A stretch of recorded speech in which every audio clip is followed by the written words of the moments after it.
Lex, I'm glad that we're going to be able to play today. It looked like your family situation, it didn't go into the evening, is what it looks like. I've been able to pacify They're all them watching for now. him play D&D. I hope so. They're all gathered in the computer room. Yep, God, hope not.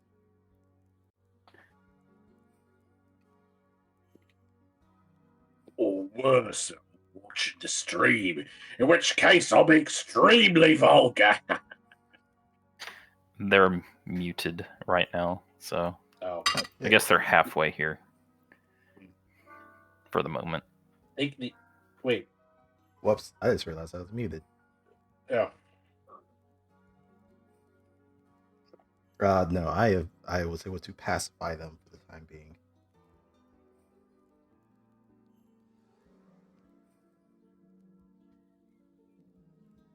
Well, I'm glad that you're here. Now let's see here, y'all. It is game time. So let us begin game time by doing a recap. So if you're interested in earning a DM inspiration for this recap, y'all, give us a recap roll into chat.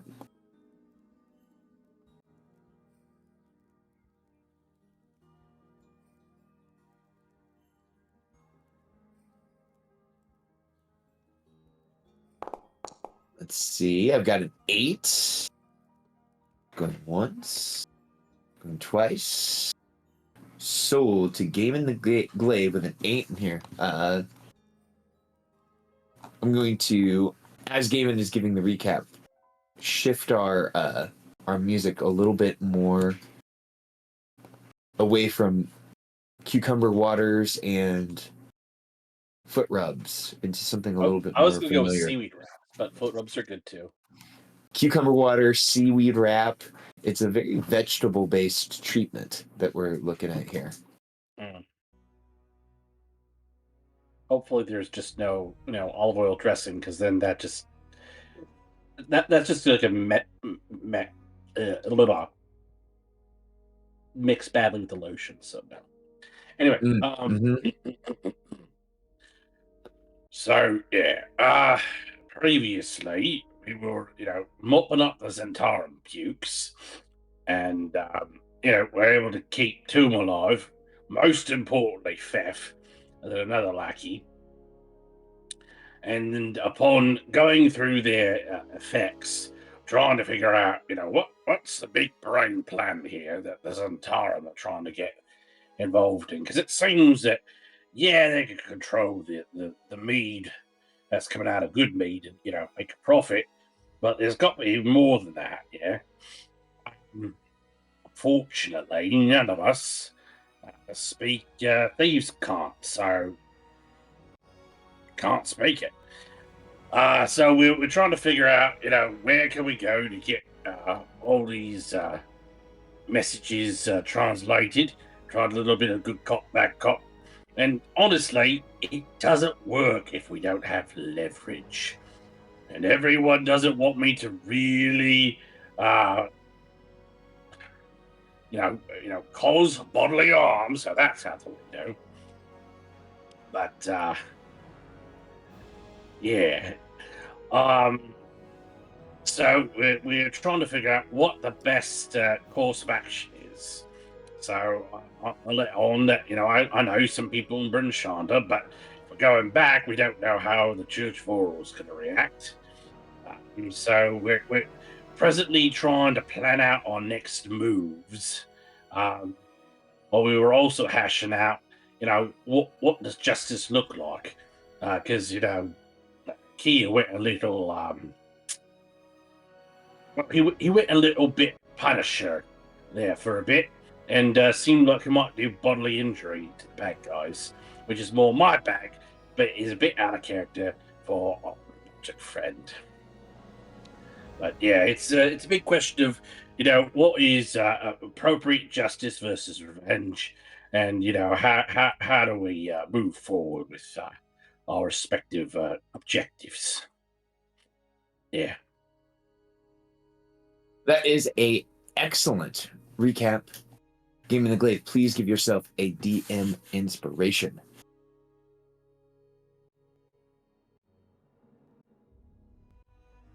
Our Factspiration question for tonight.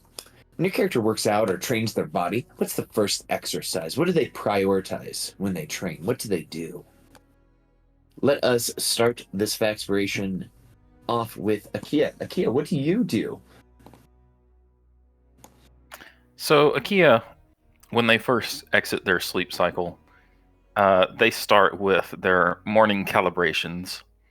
First, they calibrate their eyes, and then they recalibrate at the extension of their extremities and work their way towards their torso and then towards their core. So they start with their eye calibrations, then head and neck, along with their fingers and toesy calibrations, just to make sure everything's recalibrated in the morning. As temperature changes, got to keep everything calibrated so you don't think you're going a certain distance and you're actually going a different distance. Got to keep it calibrated. You indeed do have to keep it calibrated. Please award yourself a Factspiration point. Lotus, same question for you for your Factspiration point for this evening. Well, Lotus is, she's more of a at amateur level, but she does some like baseball pitching herself, and she did for a time date a professional baseball player, so she knows how important doing all of your warm-up stretches and calisthenics are.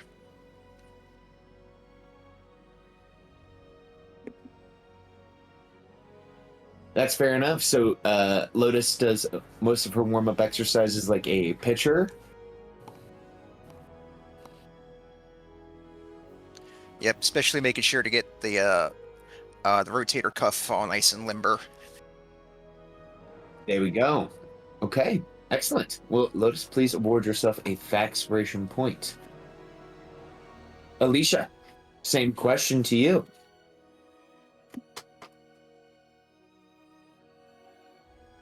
Sorry about that.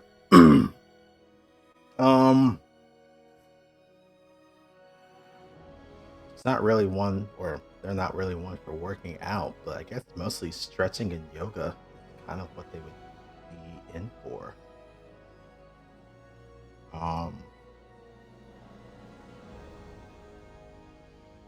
Yeah, really just a lot of stretching and yoga. Makes sense. A lot of meditation while prayer. So yeah, I think that's probably the best thing that they do. Yeah, that makes sense to me. So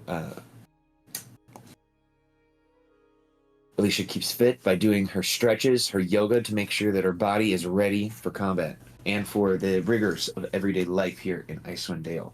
Please award yourself a Factspiration point. Game of the Glaive, same question to you. So I now know through egregious pulled muscles that you got to stretch out first. I didn't used to do that when I was younger. I thought, oh, well, I'm naturally strong, naturally athletic. It doesn't bloody matter. Well, it bloody well does.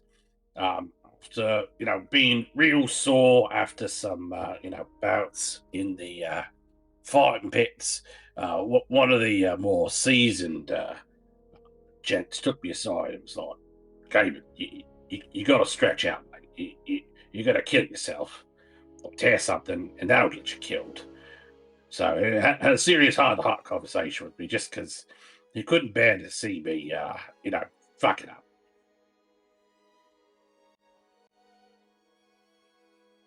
I love it. All right. Well, Gaiman, please award yourself a Factspiration point. And all of us should be charged with Factspiration. I had one question. Oh, I need to delete the unlucky token because we've had a long rest.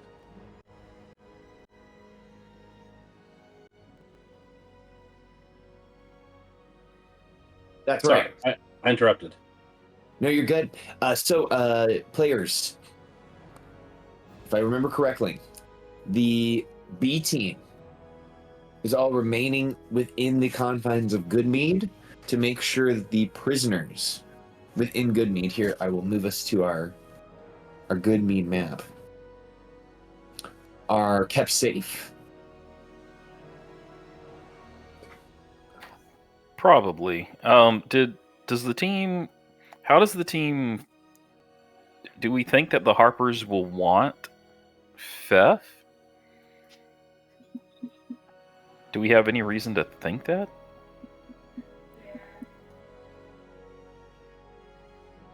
Okay, so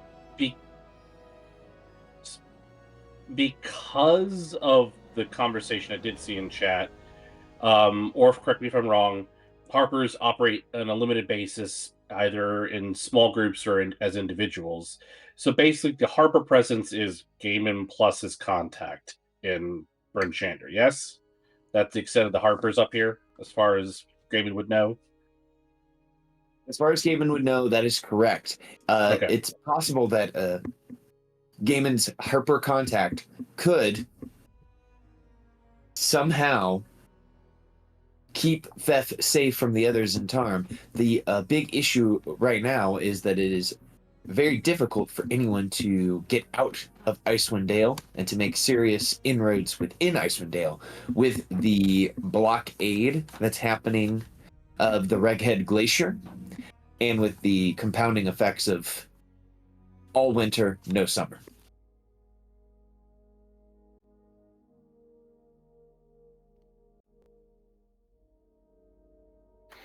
All right. Well, I guess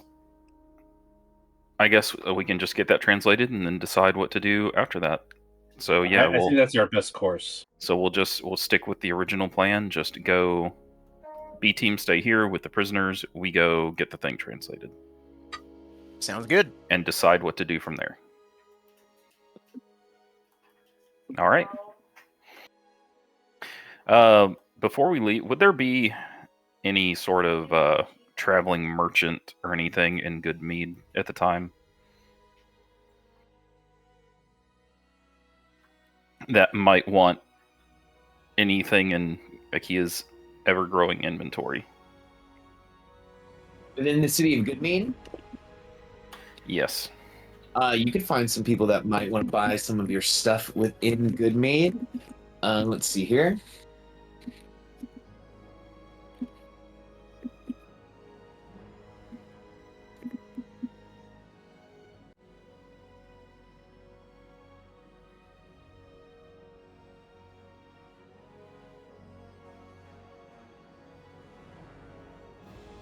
All right, here we go. Let's see. Yeah, you would find a human male. Their name is Agnar Erling. And Agnar would be willing to buy some of your stuff from you. All right. Guys, I'm going to post just a few items. If any of you object to me trying to barter any of these away, just let me know. Is that an okay way of doing it? Okay.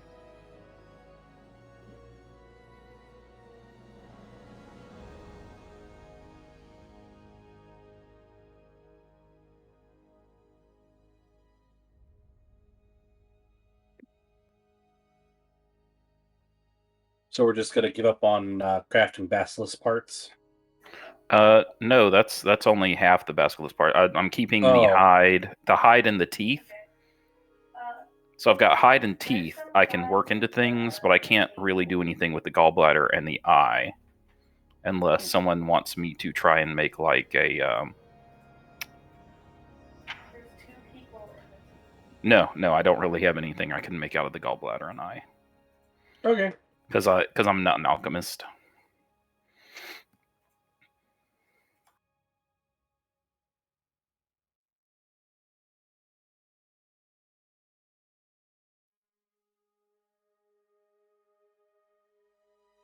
Excellent. So the wyvern poison has listed cost 1,200 GP. So you could sell that for a pretty penny, 100%. And then the basilisk parts have a listed cost as well. So if you were to sell these items, you could make half of that listed cost back. Okay. Does anyone object to me selling any of these items? I can't think of any use for them, at least for myself, so I say go right ahead. Okay. Then Orf, I would, whatever of these items that this Agnar is willing to buy, I would like to sell. They will buy all of those listed that have a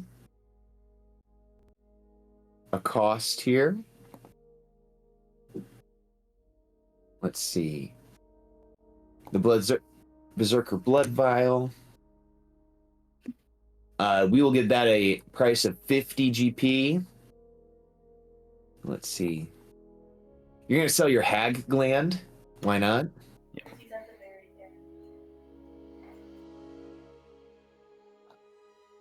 And White Dragon Eggshells. We're going to give your Hag Gland a price of 50 as well, so you'll get 25 back on that. And then your Dragon Eggshells, we're going to give that a listed price of 100, so you can get 50 back. Okay. Let's see. For the wyvern poisons, I have 3 of them. The gallbladder, I've got 3 of them. The eyes, I've got 3 of them. The blood vial. Wait, no. Those are. Oh no, that is quantity. I thought I was making up pounds for a second. Do I have? I think we should do Land. I've got 3 of everything except the Hagland, which is 1, and the Dragon Eggshells, which is 2.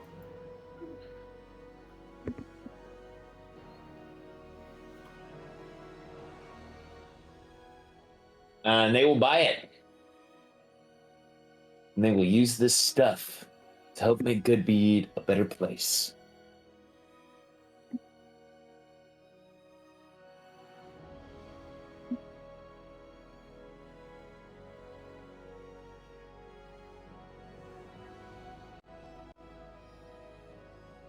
Are you coming up with the total, or do I need to come up with the total?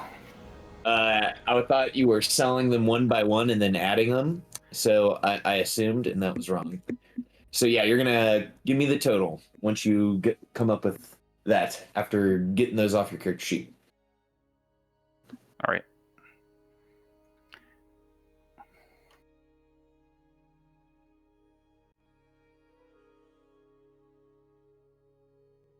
As All a right. kid, what is your total there? Oh, I was just gonna say, all right, don't wait for me. Okay. While Akia is doing that, is there any final things that you all are going to do within the city? Or are you guys just going to head out? I guess not. It's like I was looking over my inventory here now. We're still at proficiency +3 right now, and since I've attuned to Bracement War Rage, for the moment, I'll keep the Shield Guardian amulet, but I will unattune from that.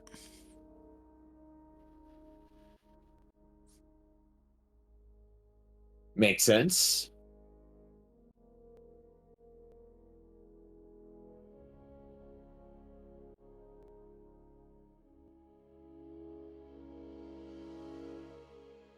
So this has nothing to do with the town, but I must, with a bit of embarrassment, admit I don't have recorded anywhere, it seems, how much that immovable rod was that we had gone back and forth about, and how much of a down payment I had put down.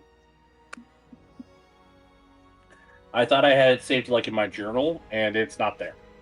And I don't have it in any other notes. I definitely can tell you how much it cost.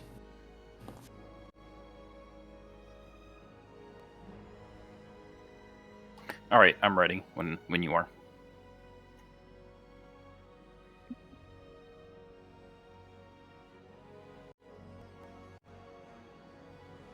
So the immovable rod is only 500 GP. And I feel like you guys at least put half down on it. I don't know if it was that much, but I mean, I want to say it was at least 100. Because I think it was just gaming that was interested, and we were trying to barter, and it was a case of, well, if you do this thing for us, it could be, real quick, and I could just give it to you. But we did not do the special mission. Real quick thing. Mm-hmm.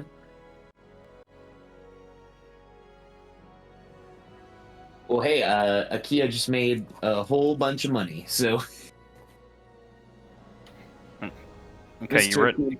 Could just give you the, well, even the 500 GP, because you guys made a lot of money. Yeah. Or if it was even just 400 GP to pay that off. Yeah. Are you ready for that total? I am. All right. So the total value of all the items together was 4,750 gold. So half that is 2,375. There we go. So this traveler met in Goodmead will award you guys 2,375 GP for all of these sweet items. Useful in various arcane and alchemical creations.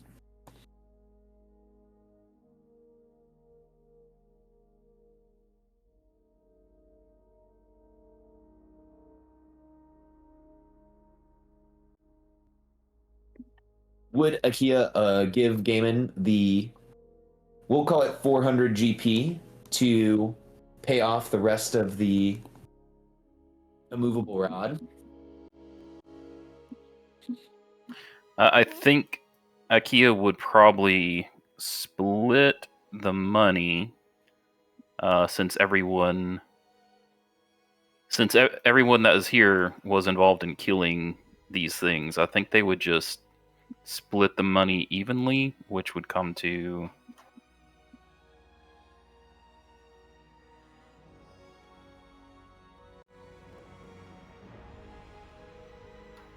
593 gold and 75 copper.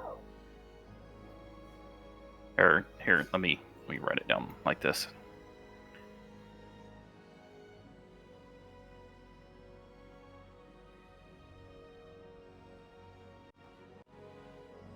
There we go.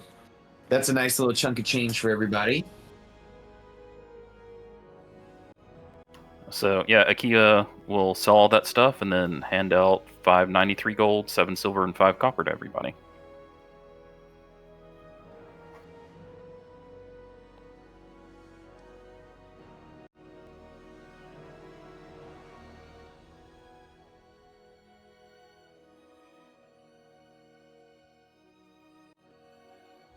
Good stuff.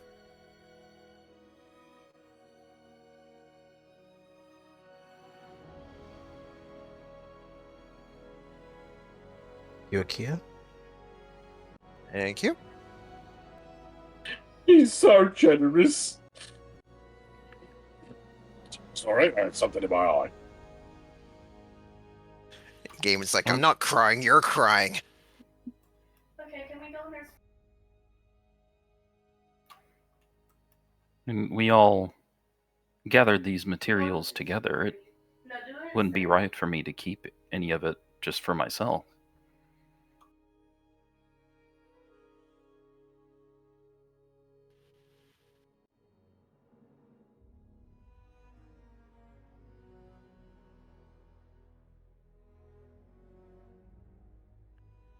I mean, that stopped people before. I mean, I'm not saying you're going to backstab anybody, but I mean,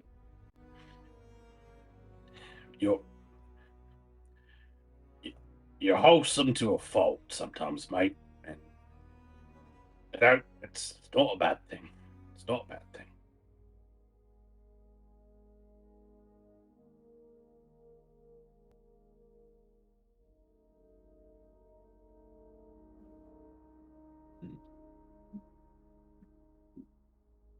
All right.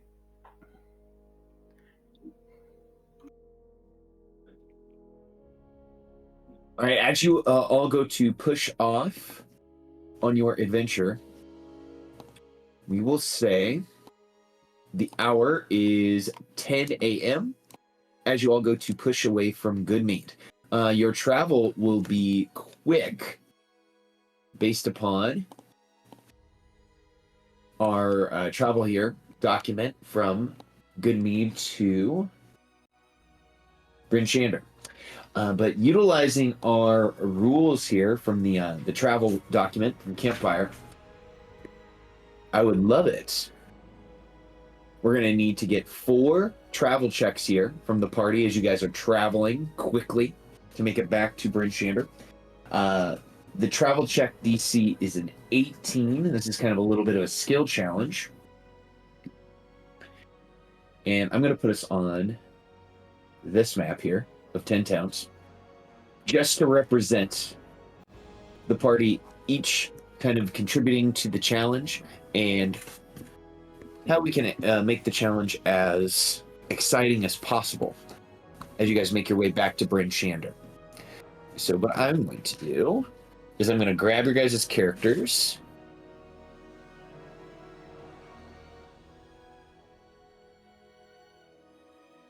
Oh, there he is. I'm going to put you all in a little faux initiative here.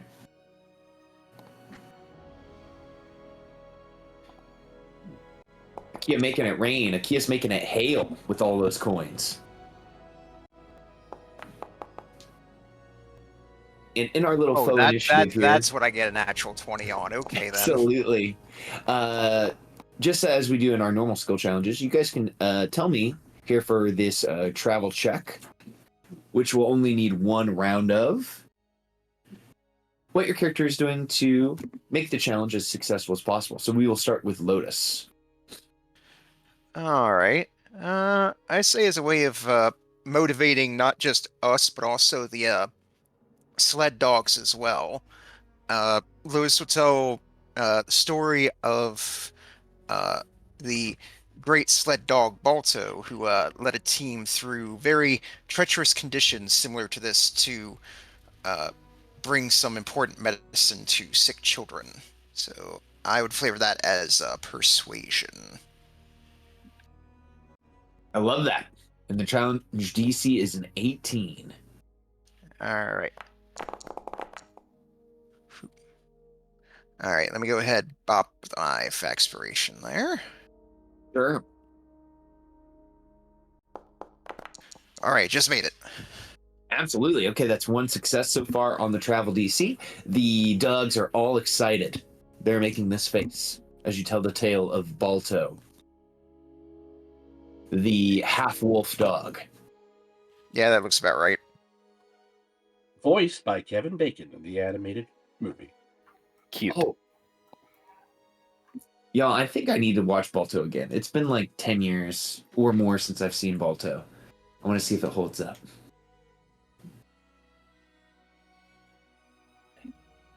Alicia, contributing to the challenge here, what does your character do to try to make this as good as possible?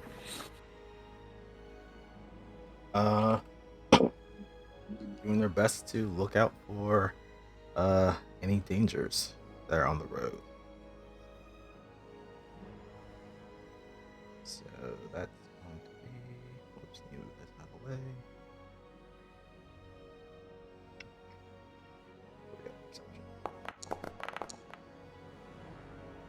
All right, 2 successes. Absolutely. You guys are making sure to look out for anything that might slow you down on this trip. And so far, nothing is slowing you down. Damon, you guys are driving the sled dogs hard. Alicia's keeping a watch out. Lotus is telling this grand tale about this dog named Balto. Please tell us what Damon is doing.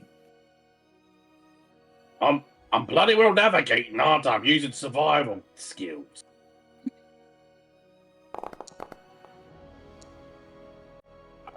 For fuck's sake. Alright. I guess I got to it hurts to use the aspiration so early, but I feel obligated.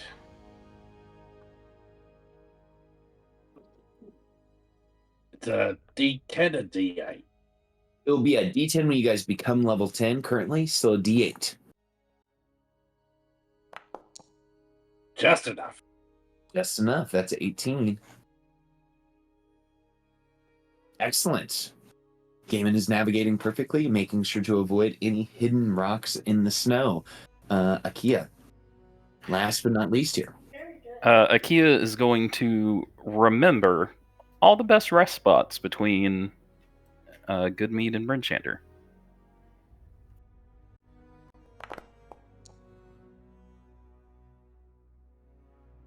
They're very good rest spots. Very good rest spots, and for sure, Akia is going to make sure that this trip is well rested. The dogs aren't pushed to the brink. It's like, Akia, you didn't tell me that there was a Buc-ee's here in Icewind Dale. You never asked.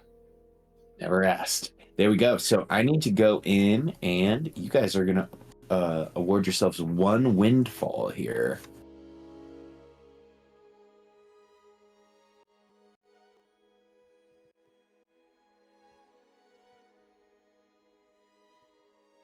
Okay, so at this Buc-ee's, which may just even be a shack on the side of the road between Goodmead and Brinchander,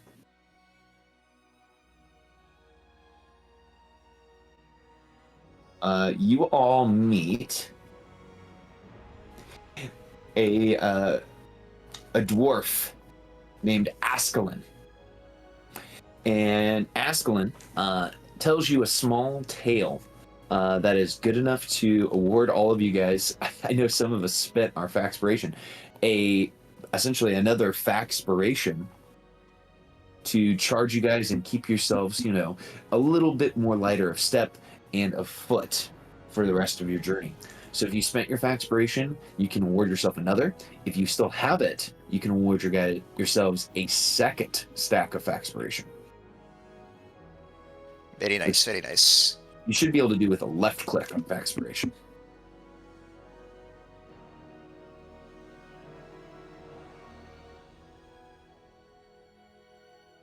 Cool. Well, let me take us now. So you guys are on the outskirts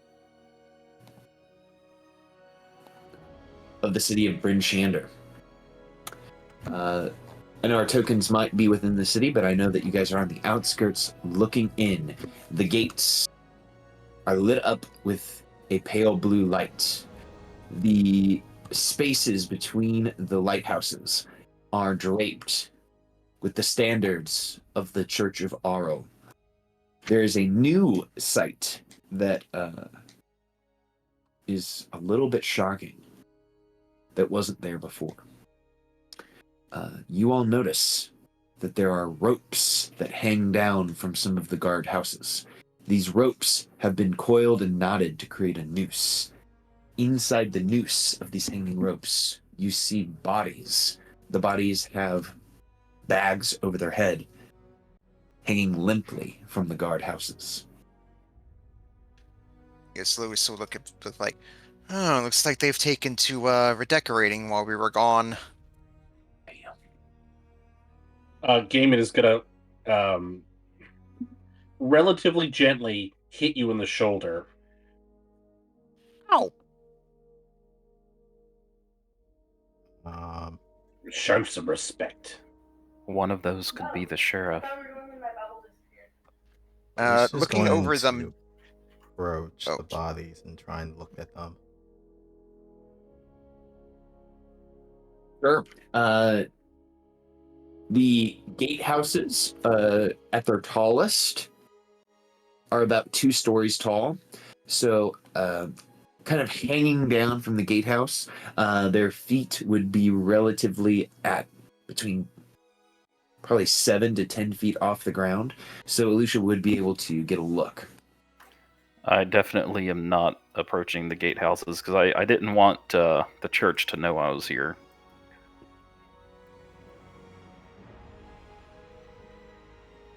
All right, Alicia, what is your character looking for as you approach these hanging bodies? I guess any identifying features from the clothing. 'Cause you said they have bags over their head, yeah? That's correct.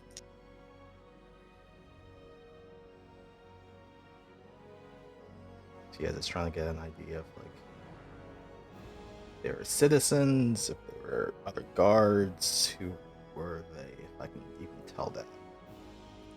Yes, Lewis would be curious to see if any of them looked like either the sheriff or the speaker. All right, here's what we're going to do. We are going to do a group perception check for everyone, kind of trying to be on the lookout to see if they can identify these people by their shoes. So please give me perception checks for everyone who are looking. Damn. All right, there's a good natural 20.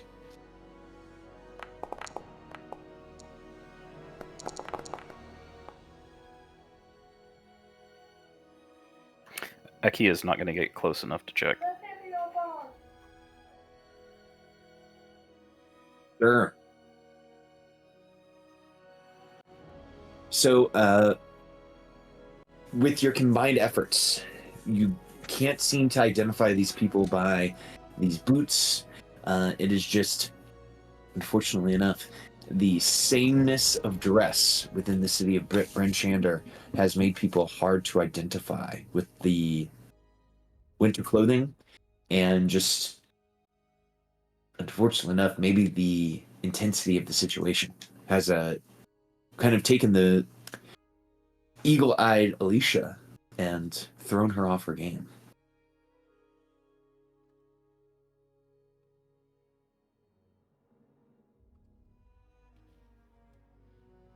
I'll look over to Gaiman and it's like, I apologize for my remark earlier, Gaiman. I have a rather gallows sense of humor. That's 2. And I'll just slowly back away.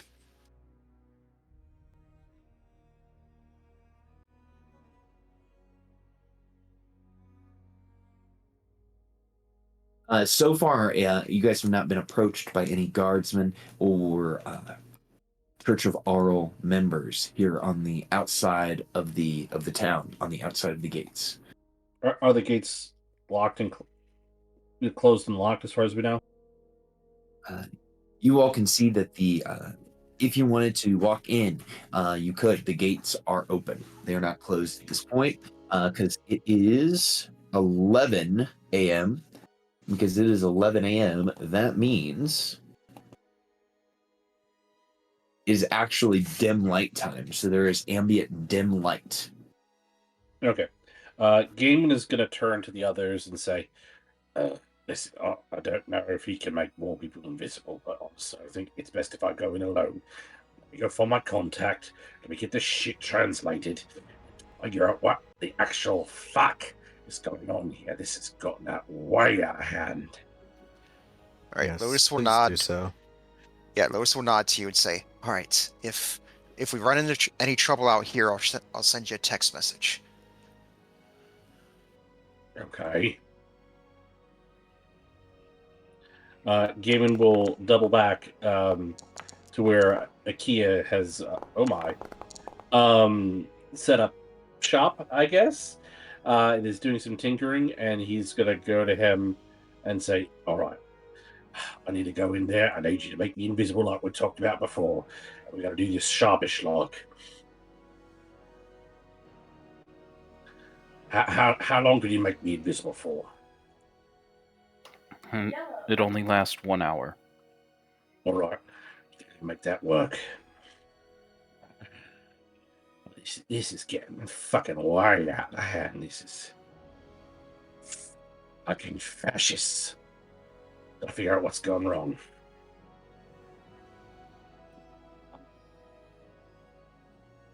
Hopefully I can find my contact, figure out what's going on, get this stuff translated, and we can figure out our next move. Whenever you're ready. All right, let's do it.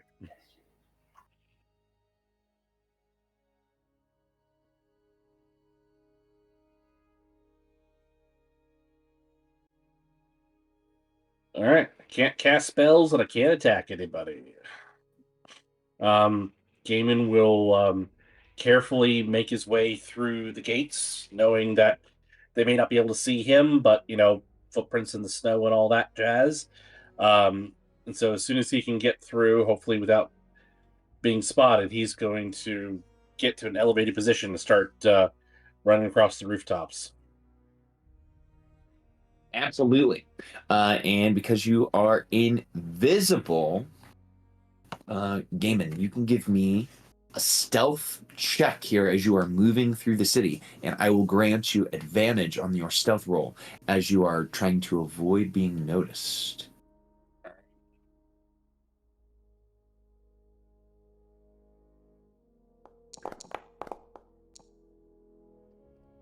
A 21 is an incredible stealth check. Incredible stealth check.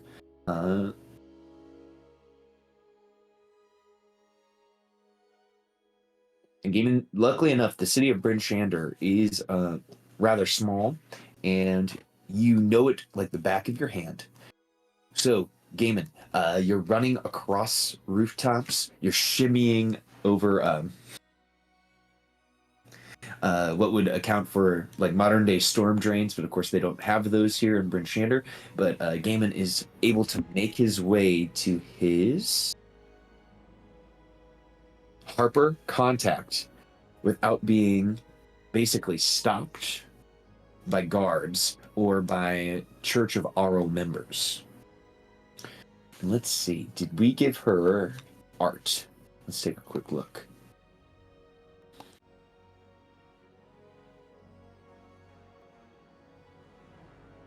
I don't believe we did.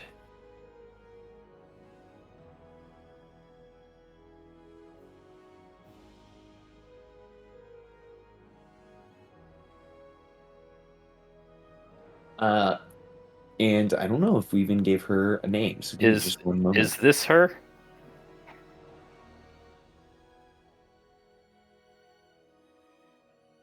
I don't believe so. I believe that might be I think that's an church. acolyte. That's a Church of Auril acolyte. Yeah. Give me just one moment. Icewind Dale.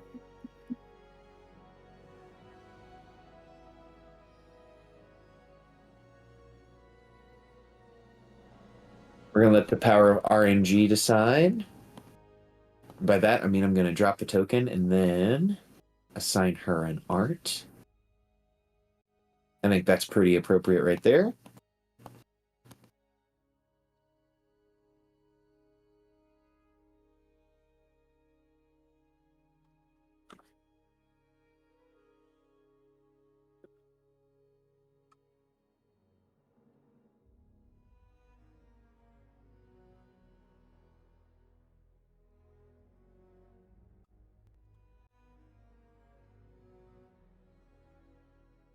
Okay, and Gaiman, you wouldn't know this, that your contact's first name, because I don't know if we've ever Delora. Delora. There we go.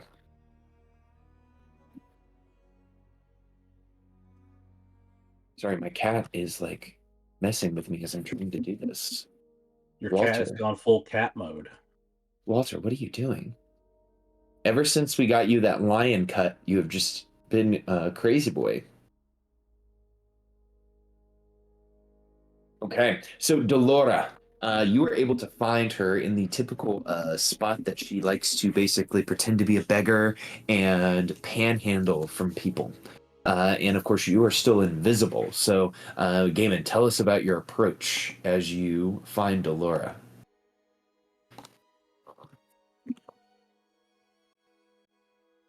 Um.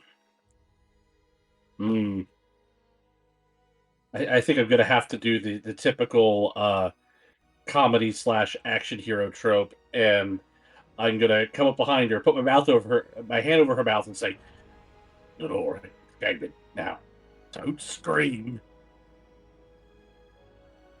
And of course, she's probably gonna freak out. I'm like, no, no, no, no. Absolutely. I'm invisible. I'm invisible. Listen, I need you to tell me what the fuck is going on in Bryn Shander, and then I gotta have you translate some documents that our thieves can't. Neither I nor anybody else in my party can read that shit.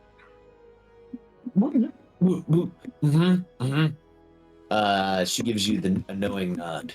As her. He takes his hand away.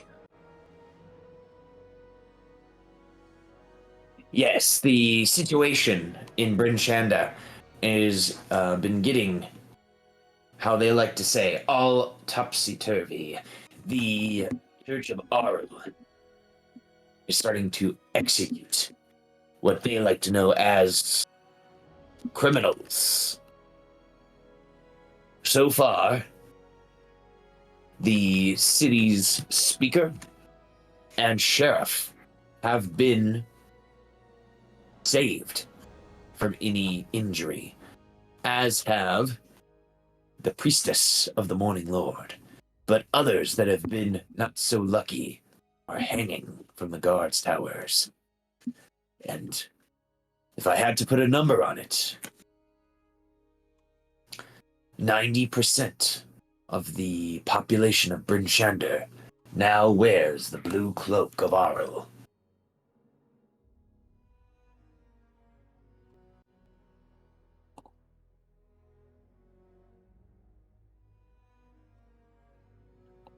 This is bonkers.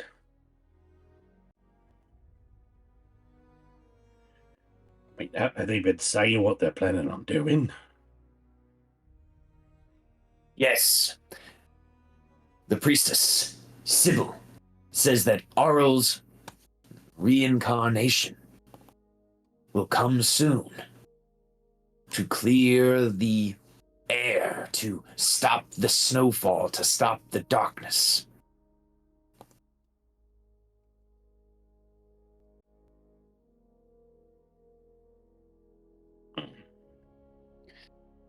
They speak of the full moon of Myrtle as her resurrection. Oh, does at that moment does Akia stop them being? Oh, I see what happened. Sorry, y'all. That was me bad. There we go. I accidentally set the date incorrectly. That's why invisibility just ended.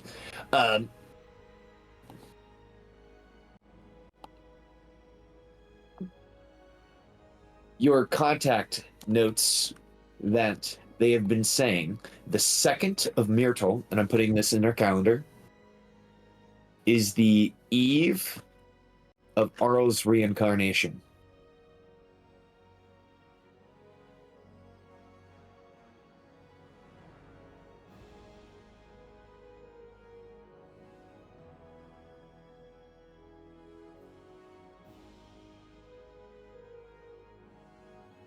Okay, it is in our simple calendar.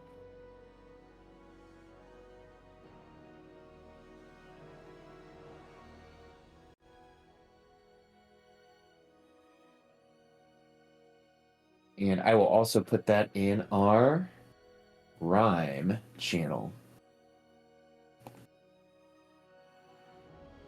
What it means, I possibly could not know, Gaiman.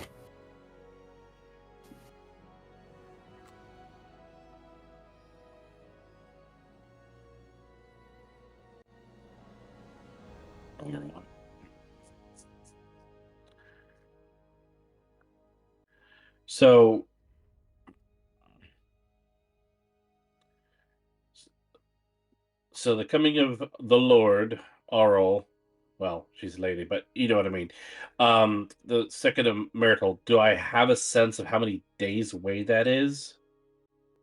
You do. So it is currently, by our count, the 16th of Uktar. So you got 14, 15, right around 50 days. 15 days, 1-5, right? 5-0. Oh, 5-0. Okay.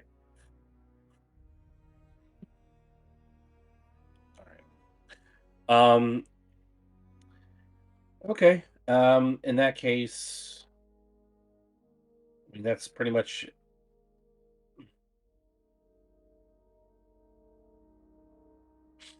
Yeah, we really got to destroy that statue and break the church's hold on things sooner rather than later. Demon would also ask after the soup kitchen whether that's been kept up or whether the church has, fucked that over too. She says, the soup kitchen still remains. There is no sign that they plan on burning it down anytime soon. Well, that's something at least. All right.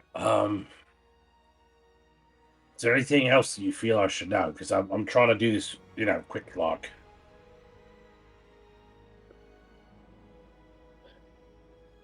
That is the most important thing. That as the date marches closer towards the 2nd of Myrtle, I feel like the city will become more and more Auril's until there is no one left that stands against them.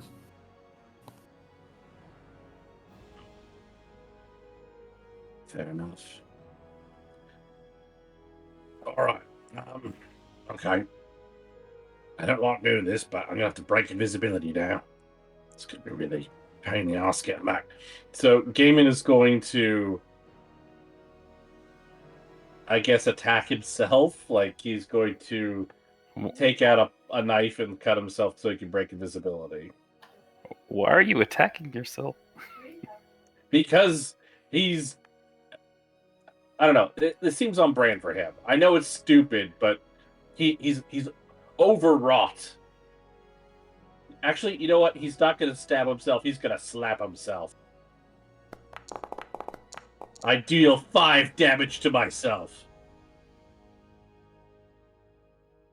Then you would definitely break invisibility.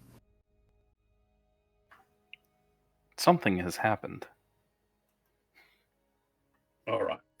And so Gaiman will now present the documents that he is smuggled in with him.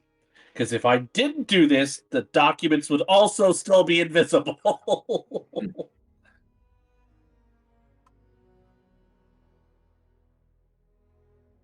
Oh, okay. Let me see these really quickly, and I will do my best to translate them.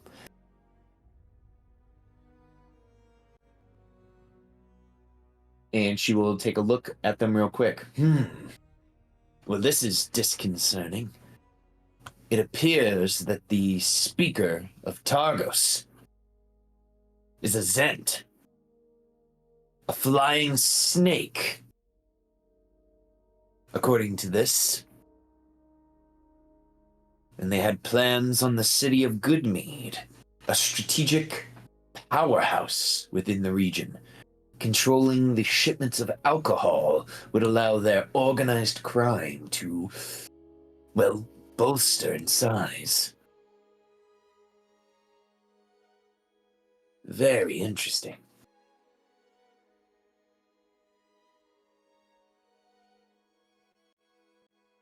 I feel a little silly because some of this got worked out by the others of the party. Yeah, because Alicia was saying that she thought that, the speaker Targos was a little, weird, little off-putting, and we actually just, stopped a major coup attempt in Goodmead. We actually knocked out and arrested the Zentarum asshole in charge there, and a lackey. The others didn't make it. It lists some other things here. Oh, good. This is not a complete waste. All right, I'm feeling better about stuff. There's another Zintarum agent. And this is another one of those very hard, not so bad, Faerunian names. Prudence Tarkwold.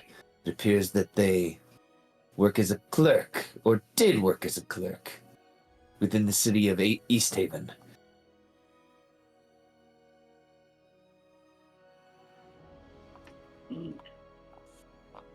They could be anywhere now. Hmm. Or dead. They could also be dead.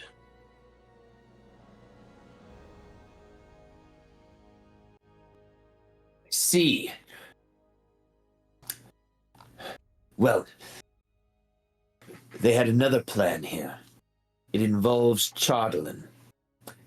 There's a figurehead within East Haven made of the stuff in their town hall.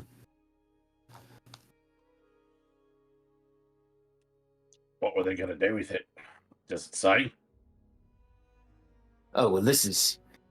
The figurehead depicts Irtu, a demon that terrorized Icewind Dale over 100 years ago. Oh, snap.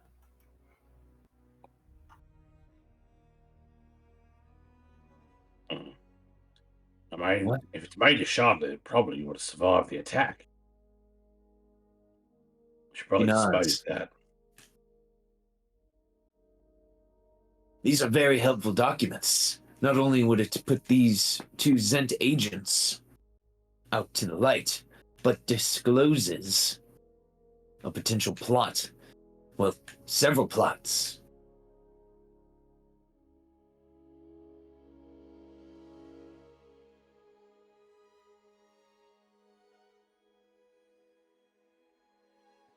All right. We'll try and eventually track down all the Zent agents. Damn.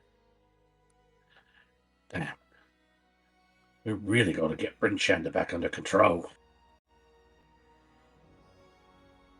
Nuts.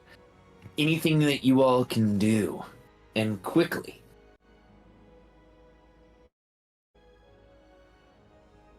will be appreciated.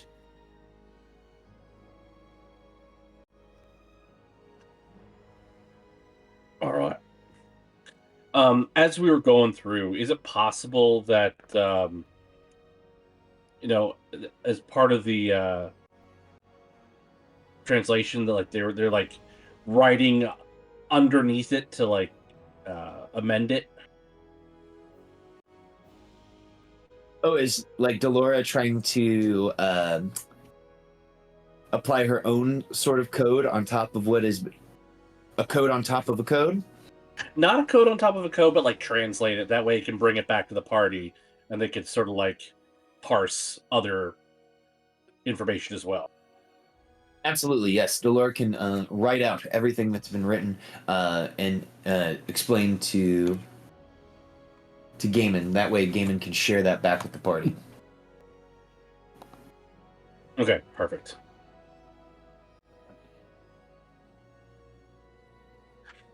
Because just because he's got 19 intelligence does not mean he has keen mind. That's true.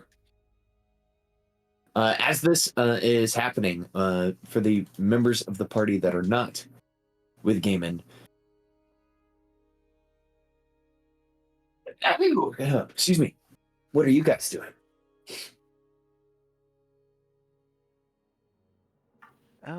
Concentrating real hard on invisibility. And then all of a Up sudden, until I it's slap gone. myself.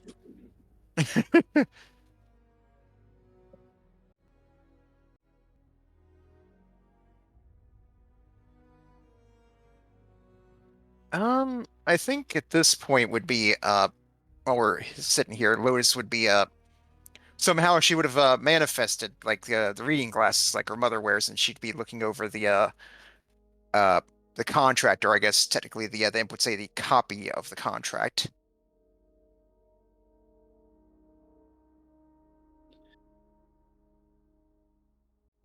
Is the goal for Lotus just to understand what she's seeing?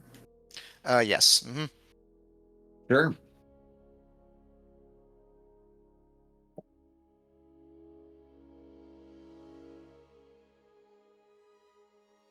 I would think just by Lotus reading through it, she would understand fully that, this is the contract. And as Asmodeus explained, he was not trying to write it in such a way to loophole you into something crazy or try to crush you with legalese. All right, and she even notices, oh, it seems pretty airtight to me, which, considering it was written by Asmodeus, is probably to be expected.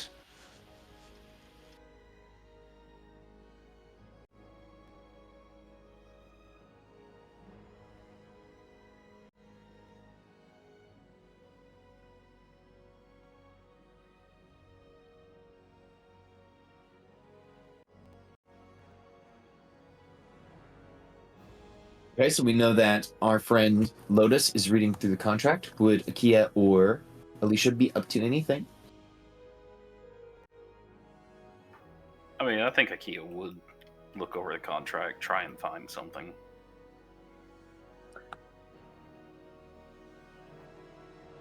Sorry, I had to step Akia. away for a moment. What happened? Akia and Lotus putting your brains together, trying to potentially figure out if there is anything you guys can do. I need you to give me a nearly impossible investigation check. So one of you guys can make that check with advantage. I got a +4. What you got? As do I. All right. See, it's nearly impossible. All right, I'm gonna go ahead and burn a DM inspiration on this. See if I might get you already lucky. have advantage. I do? Yep. Yeah, you just said you had advantage. Because you guys working Okay. together. All right. Perfect. All right. Roll in. And 17. I'll think really hard and throw a +4 at it if you want to. Do you want to burn effect inspiration to try and raise it? I mean, can you burn 2 fact inspirations to add them both on? I don't know if the DM would allow that, but I used one earlier during our travel, so I do have the okay. one we got back from the bard from here, so I could still use that. I've got 2. I don't know if I can use one since I wasn't the one that rolled. This would be on the onus would be on Lotus to do the additions. So right now, Akia could add a +4 for the. All right, so that would make it 21. All right, I'll go ahead and burn the expiration here. 22. 22 is not close enough, as this is a nearly impossible task. I mean, I should say this. It could be possible. That's the hint. Right.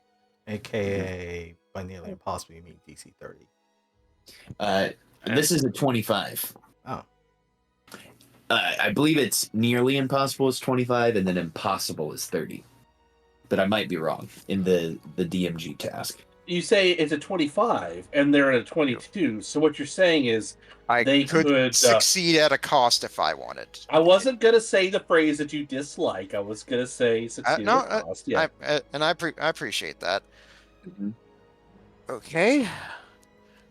I would like to succeed at a cost, please. All right, not an initiative. This is a. Okay. I feel like this all right, tracks I'll for take trying to read the devil's contract. I imagine that's probably you could probably flavor it as. It's just this is sort of like a unintended magical side effect of trying to get around it. I was going to say you're reading over and over the terms and conditions, just constantly, just trying to find something. And we just see some broken blood vessels in Lotus's eyes. There's just some. And okay, so you're going to gain a misfortune token. This isn't a long rest or camp, so you're going to gain this misfortune until you guys take another long rest. Okay. We just had one, so it's going to be a little bit, but all right. Okay. So something that you notice here that could potentially be taken advantage of. Whether this was left in intentionally or not seems to be up for discussion.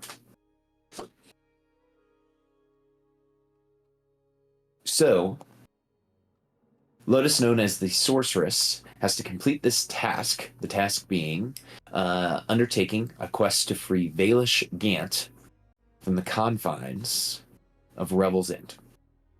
To aid in the endeavor, Lotus has been given this skeleton key crafted to open magical locks within Revel's End.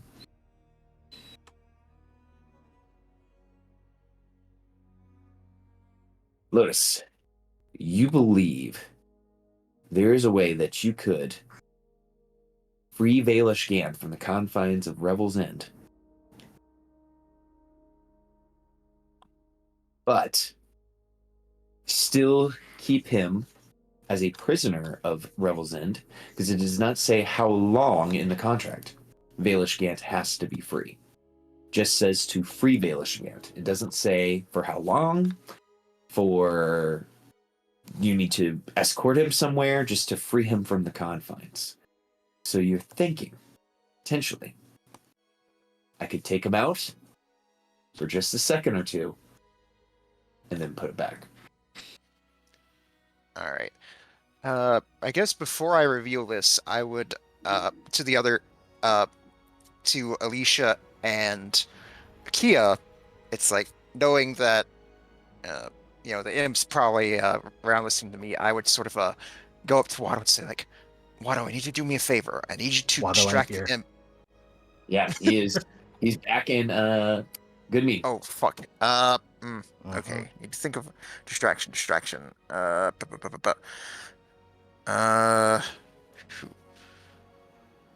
guess. I got an idea. It's like, so to distract the imp, I sort of go, I find him and I say, and I basically grab some of the food we get for the dogs. I just grab like a few bits of it, and I just sort of chuck it at the imp, and I just say like, "Hey, think fast," just so that the it'll sort of distract the dogs and get so that maybe they'll just sort of like nip at the imp a little bit to distract him. Okay. Give me animal handling check, please. All right.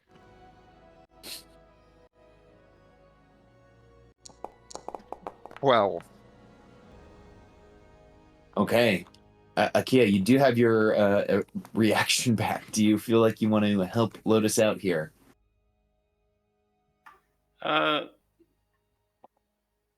Yeah, sure. I'll burn one. Okay. thank you.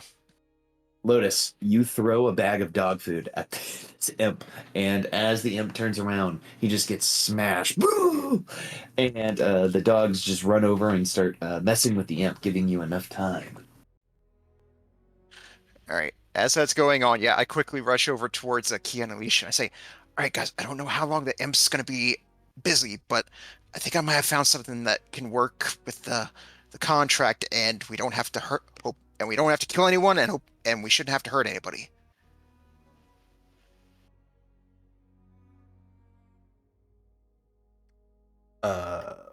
Hmm. Before all this was happening, Alicia was kind of praying near the hanging bodies and had a candle just sitting there in front of it and just slowly watching it burn down. But we'll turn to you and kind of. So you still intend to carry this out? Yes. She just says very quickly. Okay. I'll listen. All right. Well, I was looking over the contract, and I think all I have. It doesn't say how long Valishgant has to be out of a cell or anything like that. Just that I have to get him out.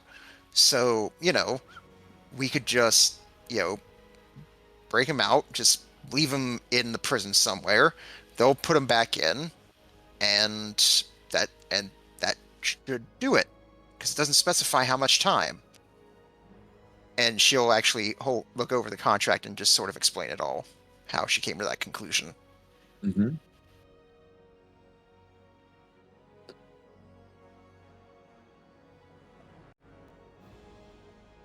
Hmm. And Alicia, as you look through the contract, it does not stipulate a time or, a place that he is supposed to be brought to. It is just free him from the prison.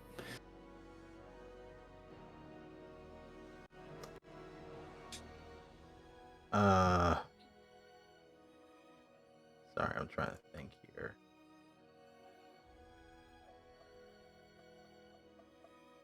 And this is kind of like thinking that, Alicia. Mm-hmm.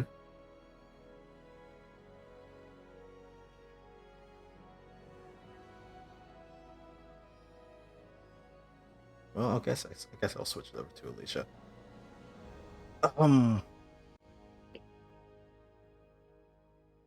Surprised they didn't specify any further, but that also kind of seems like more of the easy part itself. How do you intend to get him out in the first place?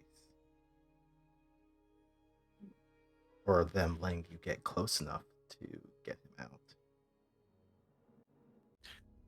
All right. I still think Gaiman had a good idea before, where we can, just say, we try to, forge some papers saying that, hey, we found some new evidence. Turns out that he's been exonerated and needs to be released. I think that's probably the best way to go. I mean, we still have that. I still got that arcane key, and she'll just sort of like pat the item pack at her side. If it comes to needing that, but hopefully we won't.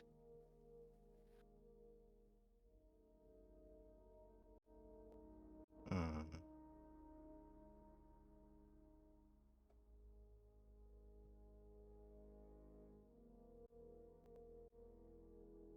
That's all Alicia says at the moment.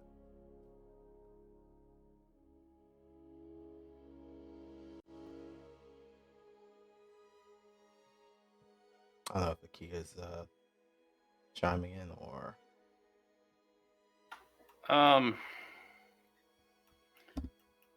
Not really. I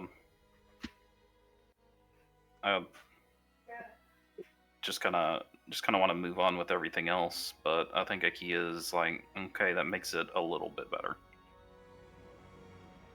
All right, Lotus will nod, say like, all right, well, when Gaiman gets back, I'll give him the lowdown here.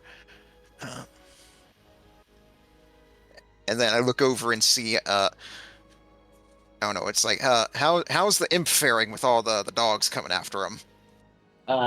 They are just slowly but surely eating all the dog food, as the imp is just completely like covered in the dog food itself, as they are eating the food but not him. And Scarrick is just like screaming out like, what are you doing? Stop it, dogs. And the imp isn't attacking the dogs, which is nice. So he's not using his scorpion tail that's filled with imp venom to deliver to the dogs.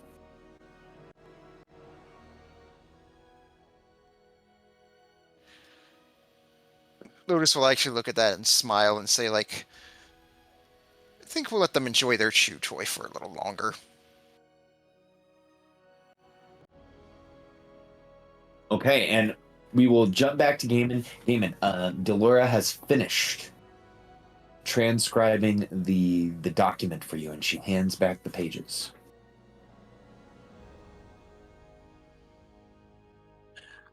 Tremendous. You're a real peach. Okay. This is anything else, I guess. I've got to get back to the others so we can try and figure out our next move. Really appreciate you toughing it out in here. This can't be easy. Kind of imagine that the goody two shoes giving you a hard time. Can't see that church hall being all too charitable with how it's been conducting things. She nods. Yes, it's been tough, but we'll manage and we'll stay tough and ensure that I'm not one of those people hanging off the side of the wall. Yeah. Take care of yourself. Be safe. Yes. And she'll put back on her disguise of being a beggar. She starts to take a slouched posture, and she begins to shake and rattle her cup, hopefully to distract anyone that was looking on, if anyone was looking on, which it appears you guys were very well hidden. Up until I broke cover. All right, now I'm going to try and make my way back, but it's going to be tougher because I'm not invisible.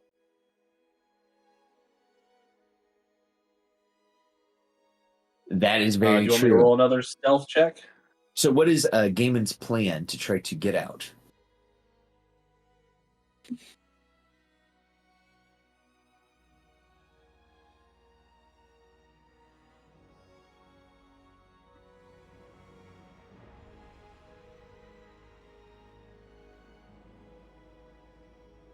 If he has one.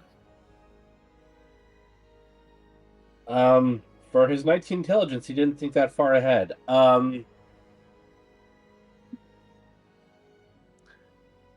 Probably the thing to do.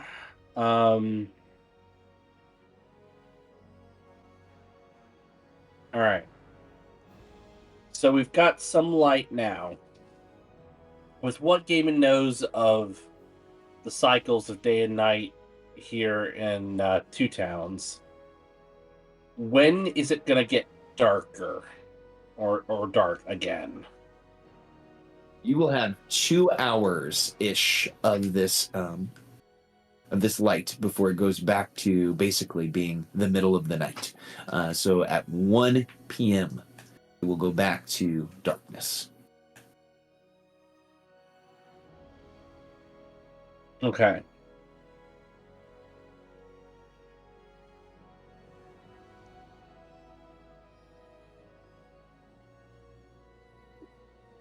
How much garbage is around us? Garbage is around 10 towns.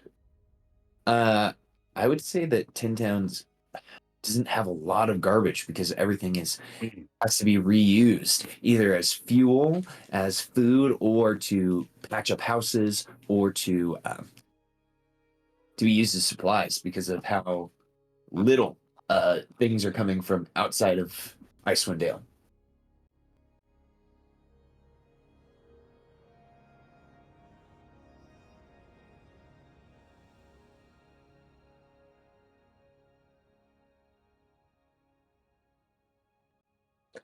I'm trying to think outside the box on this one, but Sure. I think I'm just going to have to wait till it gets dark again and then try and use the darkness as cover. And unfortunately, I have no way of communicating to the party outside, and they may very well assume the worst.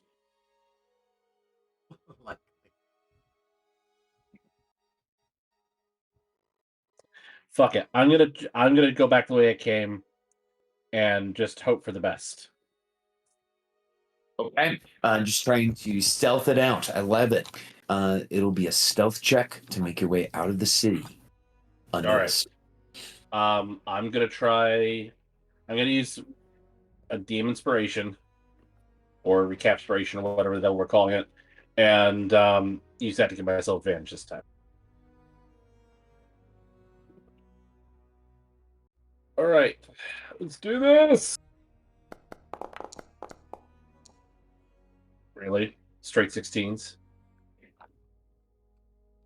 We got 16s here, which is going to defeat the passive perception of the guards here in Bridgeshander. All right, I'll take it.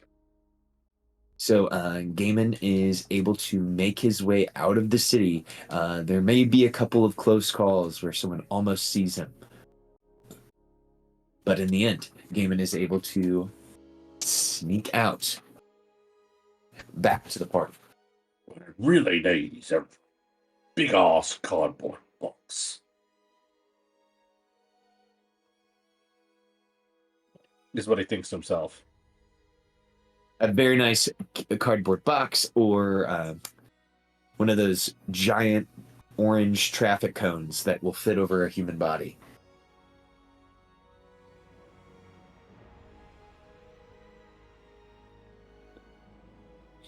Okay, so party, Gaiman's made his way out of the city, and you guys are able to reconnect on the outskirts of Bryn Shander.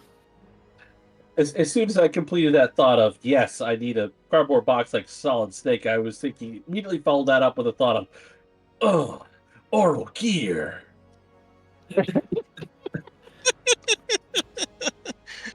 Snake, be on the lookout for local flora and fauna. They'll be able to refill your stamina. Snake Eater was low-key so fun.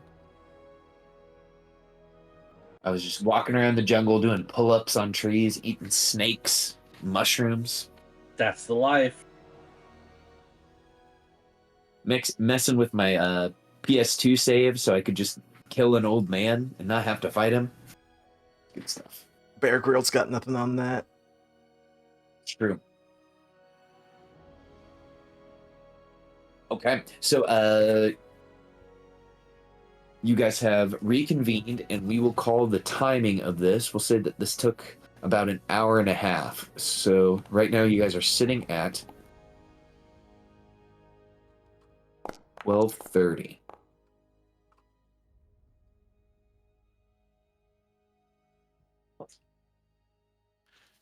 As Gaiman approaches, I want to still take advantage of hopefully still distracted him and say like, Gaiman, I think I may have found something that may help us with the contract. Is the imp still distracted? Yes, we will say that he is going to be distracted for the next 5 more minutes with the dogs. All right. All right. Get on with it quick. All right. Yep. And she'll, knowing that you're smart enough that you can understand it, she'll run you through her thought process and how she figured out, reading through the contract over and over again, how, it's like it didn't specify how long Vaderscant had to be free, just that he had to be free for some amount of time, and it didn't specify where he had to be taken or anything like that. So just figure like you can just free him for like a few minutes and then just ditch him.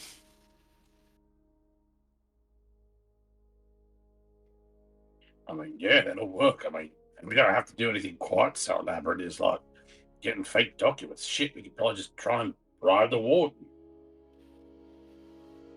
I mean, we did come into a fair bit of gold recently, so could work.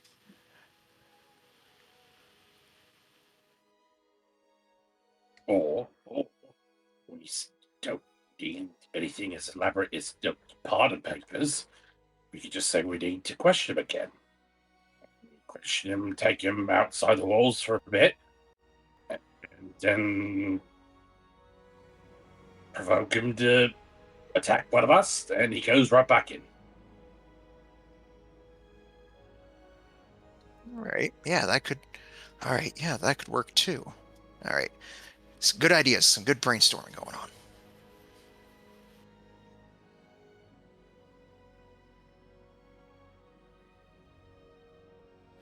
All right, but what about you? What did you what did you find out from your contact? Okay. I'm just gonna do this OOC, and please, I'm gonna recap it. But if I miss something, please, everyone, just correct me. So, Church of Auril's getting worse. They're starting to hang people that resist, but our allies inside, for the most part, are left untouched because of their status. We have basically 50 days. It's the 2nd of what month? So the current month is Martel. Uptar, and then it is going to be Nightall. That is Nightall. So we have this have until the second of Nightfall. Sorry, Myrtle. And then Myrtle. Myrtle until the second coming of Auril, which might have something to do with the statue. Is that what I gathered? Is that the whole reason they did this statue thing out of snow? I think Gaiman would get an inkling that may be why they have constructed this statue, but of course unconfirmed from your ally. Okay, got it. I didn't ask that follow-up question. Okay, so we've basically got 50 days to break the siege, and things are only going to get worse as time goes by. The soup kitchen's still intact, but I did manage to get the documents translated. We have identified a couple of Zents. There's one from East Haven that may or may not be alive, and then the Zent that Alicia was thinking about. Yeah, that's been confirmed at this point. And from the documents, it appears that we broke up their plans of Goodmead. And so the Zentarum situation is more or less in hand. We just got to decide what we want to do with the two other agents that we've identified.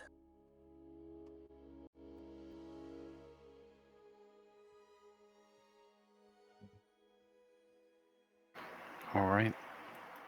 Shall we go retrieve them and take them to Revel's End?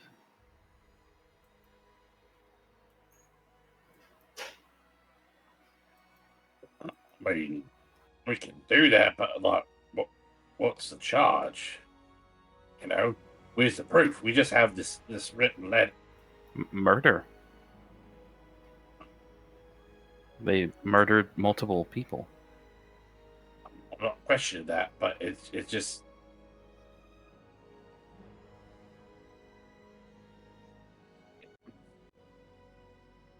We kind of like we skipped a major point without having like a proper trial for oh dear lord, I wanted the Verbeek. Doug and his buddy Friend. Yeah. Yeah, we you kind of skipped over, a trial for Doug and friend. But I mean, yeah, they did it. But like these people, like they've got themselves well placed. They're quote unquote respectable. I think we got to have a little bit more than just these kind of sketch documents before we can start arresting folk. And we don't really do large trials in Goodmead when someone commits a crime. We don't have a lot of time to set aside for the village to give a trial to every criminal. Well, okay. Or would Gaiman have a sense of how basically the legal system would work here?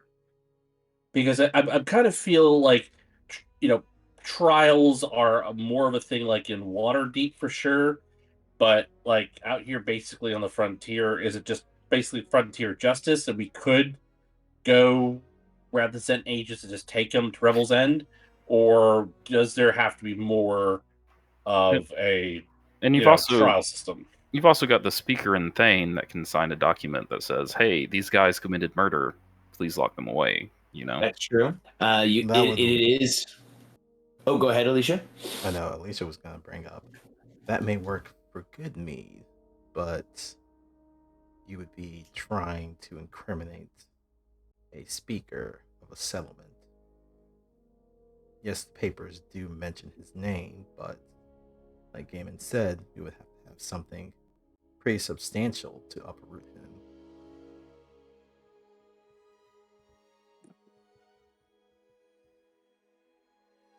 That's one thing to deal with a citizen, but another thing to deal with the leader of a whole town.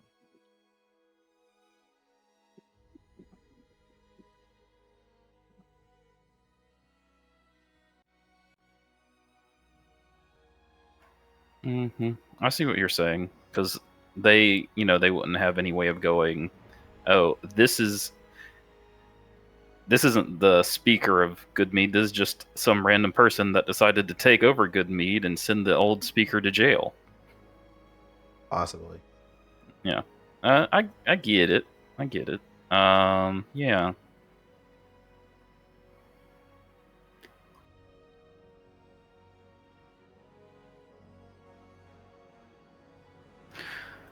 Maybe they have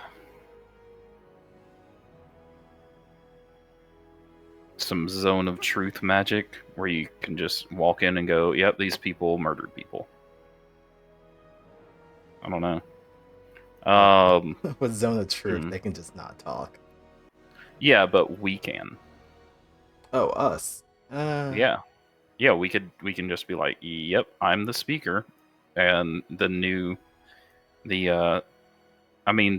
the Thane. The new speaker agreed. These people are murderers, and we're here to put them in jail. And if we did that under a zone of truth, that's assuming that they had a zone of truth. But if they did, that would be as conclusive as you would need on a frontier.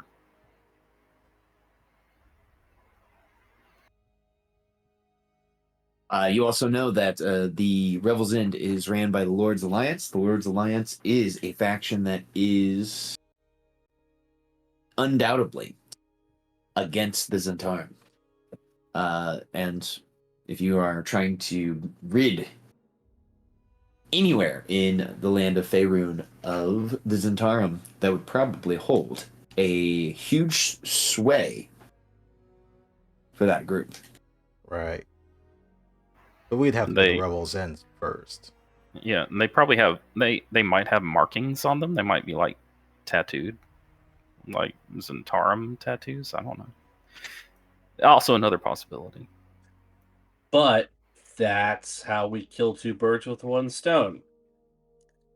If the Lord's Alliance, depending on how corrupt the Warden is, wants to get rid of the Zentarum, and we have information about getting rid of the Zentarum in the north, that might be worth being able to borrow to get them out just long enough to complete the contract and put it back, all above board. Right, okay.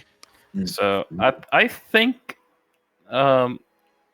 with the letter and the witnesses, we can probably convince them that there's Zentarum. And just the fact that we captured two people and took them all the way to prison instead of actually, just murdering them means, we're not just random thugs.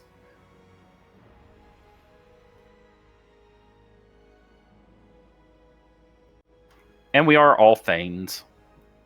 So that does give us some weight. Mm-hmm. So I don't think it'll be too difficult to get these people thrown in jail.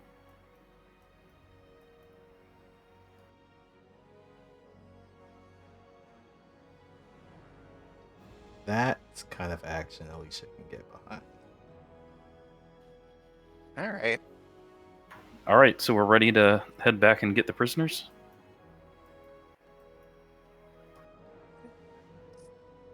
I think, I guess, yeah. I guess we can. Do we want to round up the other Zents before we head back, since we're in that part of the world now? The other Zents? Oh, you mean go to East Haven? Yeah. I don't think so. I think I'd rather. I mean, we're if we end up with like 20, 30 prisoners, I don't think that's something we can really manage. I was thinking 2, but okay, that is a possibility. We could, if we go around just knocking people out, end up with 20 or 30 bad guys on our hands. Well, like I was saying, one of them's a speaker, and that's not going to be an easy way to dispose of them. Or dispose them, not dispose. And, on OOC, I think I'd rather us focus on getting the immediate stuff handled and going to the main quest. The main quest, you say? Yeah. I feel like we should go north, take care of a few side quests on the way there, and then we'll be near the Sea of Moving Ice. We could just head out to Grimskull. All right. You have no idea how long I've waited to hear those words. So my proposal would be, let's head north, stop by Tourmaline, stop by the Black Cabin, hit Revel's End, and get on the Sea of Moving Ice. Summon Phantom's Requiem, go to Grimskull. I guess You're there was saying something on else. PBR. Yar. There was something else I was thinking, and we'll have to like check the map again just to see like what distances are here. But like the Nautiloid crash site, like where's that in relation Orf, can you to move us to the everything? map? Yeah. The map. I definitely can. Yeah, I guess at this point we're pretty much leaving Bryn Shander. Yeah, I am very curious about both of these crash sites. Very curious, but neither of them are in the direction of Revel's End. Yeah. All right, so that's gonna be off like ships up. But like Tourmaline and the Lonely Woods are right on the path to Revel's End. All right. But I mean, if everyone was like, "Hey, let's go check out the crash site," I would not be upset.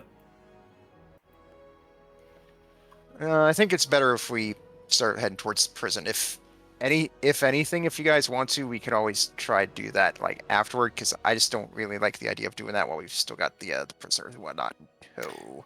Yeah, and kind of like if we actually somehow manage to get the Illithid spaceship before we were pirates, that would just mess up the entire campaign. Yeah, it's like we're mentioning the whole like, oh, let's repair this Illithid spaceship, and Orf's just breaking out into cold sweat, like, fuck. No, I think that laugh just now was, you can certainly fucking try. Right? Or if you guys have played any like Dragon Quest or any of like the Ni no Koni games, at some point you get an airship in the game, and it's just, I was just thinking about that. We're like, okay, to get to this next area, we have you have to have something to fly with. So, but your something to fly with is an intergalactic spaceship piloted by a pool of mind worms. Yep, that's how we do it over here. All right, so I think we all agree we're gonna go get the prisoners, then head north. Correct. That's my understanding. Okay. What does Gaben want to do? He wants to pull on the thread of the sweater, but okay. What? We've been dicking around long enough. Let's what you propose makes sense. Let's just do that.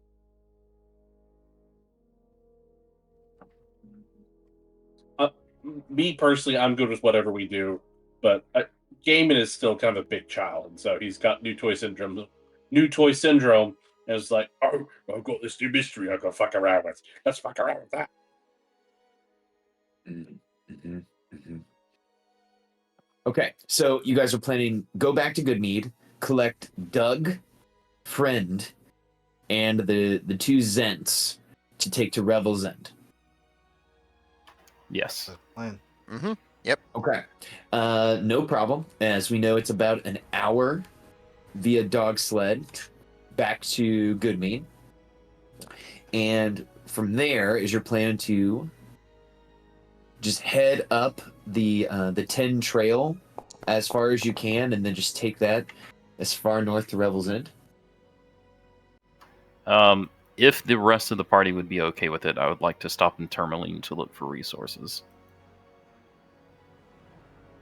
Yeah, Oh, let's do absolutely. that. I'm fine with it because, Diamonds. Diamonds are an adventuring party's best friend. Okay. Alicia, that okay if we stop in Tourmaline? Yeah, I'm good with that. I don't know the one he's going to be casting. All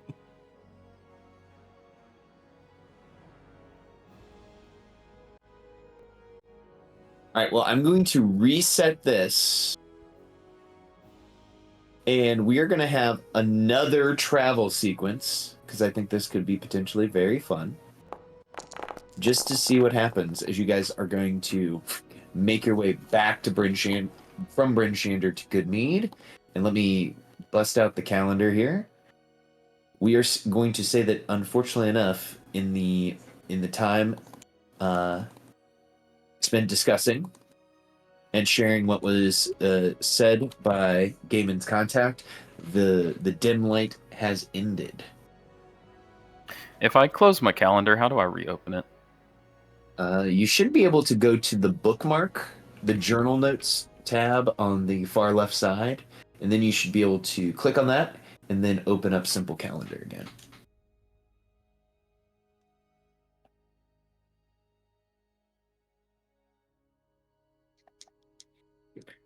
Did that do it for you?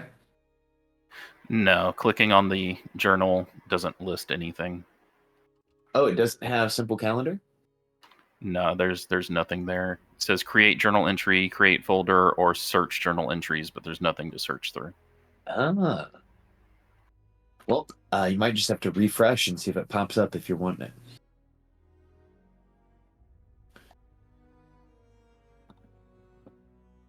Okay, so I refreshed our rounds here. So going back to Bryn Shander, or back to Goodmead, we will start with Alicia. Alicia, tell us what skill you use to lead the charge for your merry band back to Goodmead.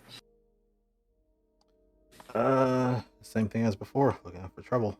So here comes a perception. 21. 21 is good. The DC is an 18. That is a success. Lotus. All right.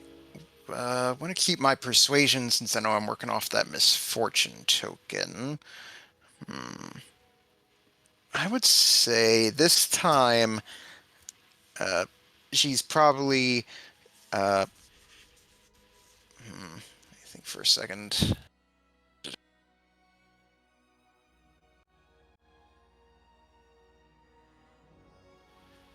I think this time she would probably be. You know what? Let me try something a little outside the box here.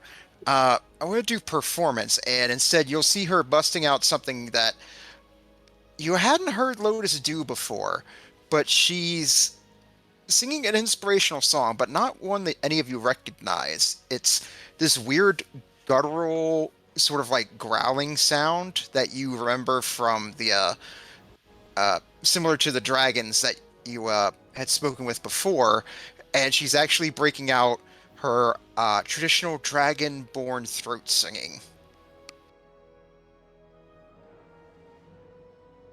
I think you've done Dragonborn throat singing before, so we're not. Yes. I don't think we'd be that taken aback by it. Mm-hmm. Really? Because I thought I'd said before where it's like she hadn't actually done it like in front of you guys before. At least I thought I had. It was we were doing some stuff to get out of the underground burial chambers.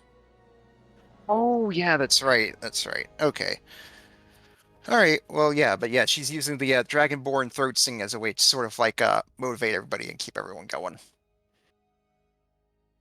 I love it. Let's hear it. 11. All right, the DC is an 18, so an 11 is not going to do her, unfortunately enough. So the Dragonborn throat singing, unfortunately enough, does not pick up everyone's spirits.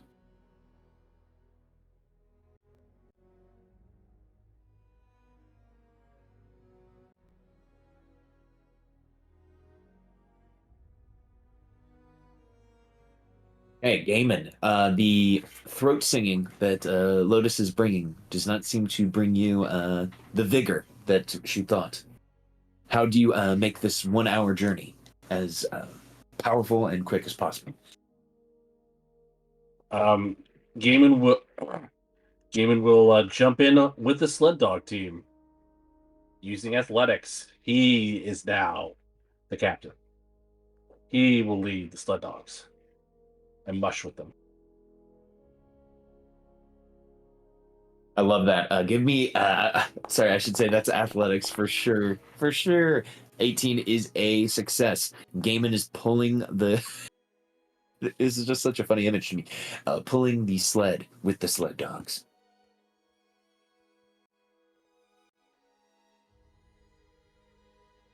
All right, Akia, give us a check here to kind of finish off the travel to see if you're able to successfully make it to Goodmead with no huge issues. Yeah, as soon as you said it's a funny thought, then it immediately went from a serious thing to Gaiman hopping around with his tongue out and asking for a Gaiman snack. I'm going. So one of the dogs gets hurt, and I go to heal it, heal its little paw because it got a thorn in its paw. So I'm gonna cast a spell to make its paw better. Okay. We will say use of a resource like a healing spell counts as a success. So, as a success, you guys got 3 successes, 1 failure. So I'm going to hide my results here. I'm going to roll this table twice and pick which one you get.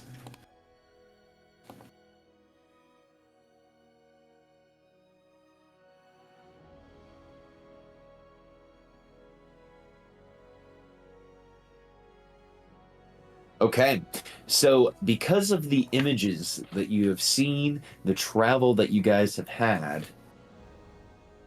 you guys get this boon here for the next 24 hours. You each can add 5 feet to your movement speed for the next 24. That's pretty cool. Cool.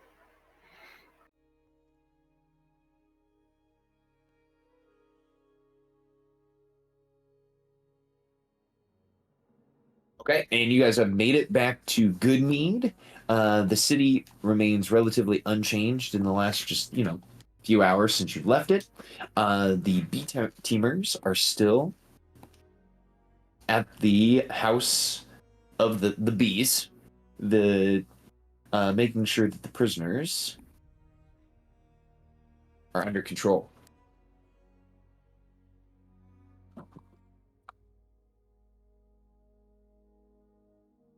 So is the plan just to collect everybody up and then just boom, head straight? Do we have an estimate of Think how so. long it would take to get to Revel's End? If we just use like the roads?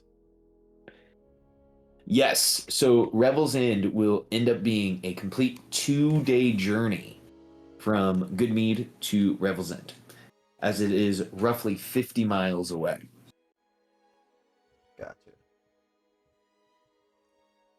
So it'll be 2 days of travel in the wilderness. And from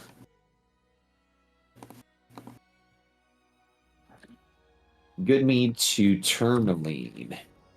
Because I don't think in this campaign so far we've been to Tourmaline. We have Not yet. That's right, we have not.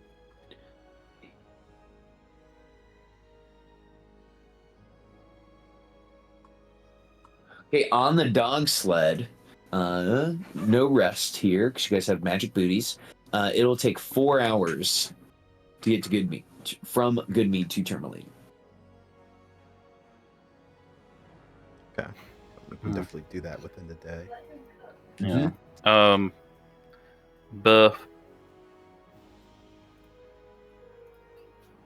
Before we leave Goodmead, can I pick up just generic crafting supplies from that merchant, just 100 gold worth?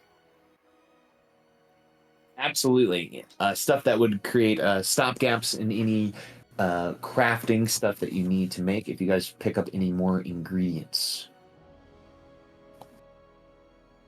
Okay. I'll add 100 gold of crafting supplies to my inventory. Generic. Sounds good. Okay, so party, you are able to go to the meat hall. Your B team is all there. Can slowly take the prisoners out one by one, and you guys can decide how to arrange them on your dog sleds so that you can carry them across the tundra towards Tourmaline and then towards Revel's End. And sorry guys, my cat Walter stepped on the keyboard there. Cat knew what it was doing and wants our attention.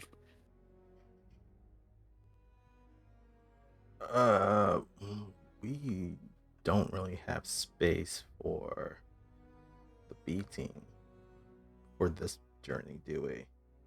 Yes, because you're bringing 4 prisoners. Well, 2 mediums and 2 larges, particularly the larges. That's correct.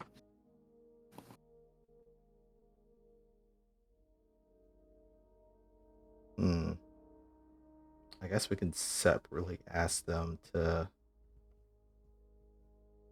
So after Rebels End, are we just going straight towards the Sea of Ice, or are we coming back to town for any reason?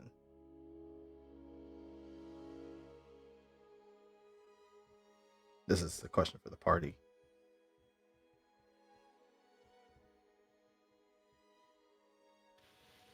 I'd say honestly, I'm fine either way. So, what do the rest of you guys think? So I'm thinking probably they would maybe meet us somewhere after we're done with Rebels End, and then we continue from there. But They could meet us at our Lonely Wood was destroyed completely, right? Correct. Okay, yeah, so there's not really many places, civilized places to meet up.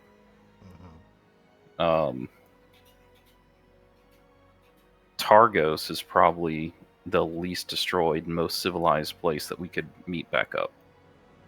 yeah, the two towns that were still standing by the end of it was Targos and Bryn-Chandler. Targos So if with we a little bit of damage. And also, if we don't return, Targos is the safest place for them to be. So we could just say, hey, meet us in Targos. Yeah. All right. So I'm constructing out I'm looking at this. So essentially, your prisoners take up a sled all on their own. Yeah, because we have 3 sleds, so the 2 big boys would have to be on a sled, and then the 2 mediums on another one. Mm-hmm. And then we have us on the other. Well, as we normally spread ourselves across.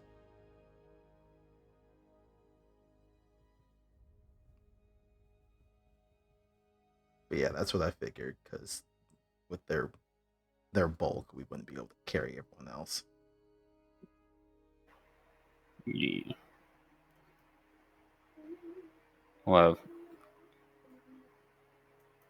Here, I'll do this. We can. We're at the field here, kind of representing you guys, and we can kind of figure out how you want to arrange your sleds.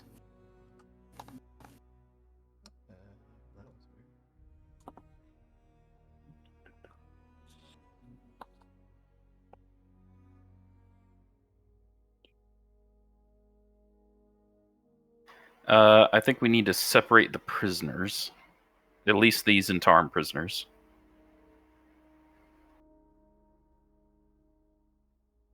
Just so they're not communicating.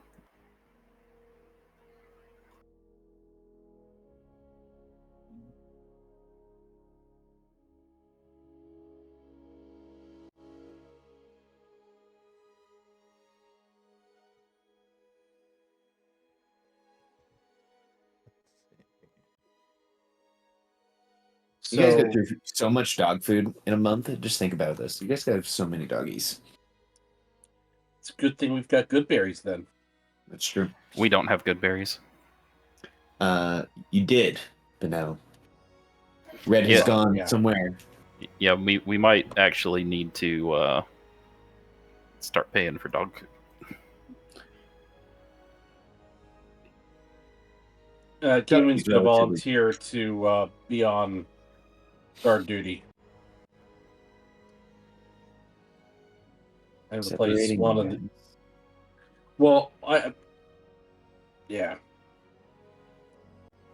Yeah, I think like that for the prisoners.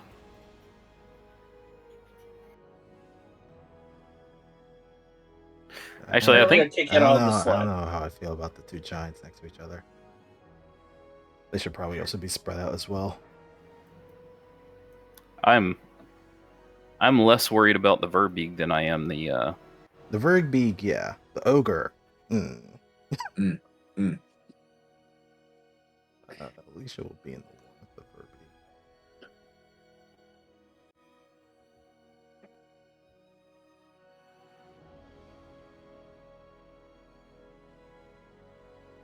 Verbeeg. Okay. Let's see.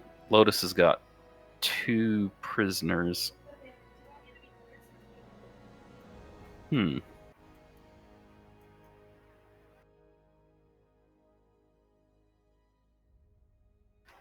Guess I'll be over here, just so I'll be closer to the center of mass of the prisoners.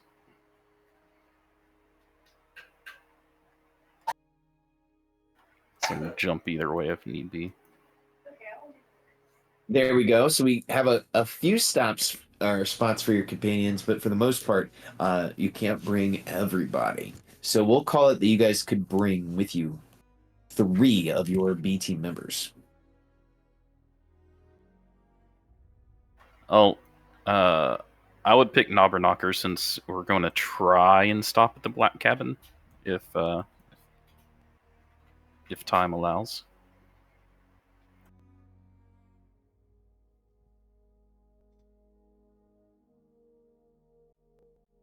Sorry, Scarrick, you're gonna have to stay behind. Scarrick could actually he can fly, so he could just fly in owl form / he an imp, so he can just like perch. All right. And I'm sure he's still pissed at me for the whole thing with the dogs. So, all right. I know it seems pretty obvious, but I still like the idea of bringing Watto along. You know, just in case we need his nerd brain to help us out with anything. Mm-hmm. Makes sense.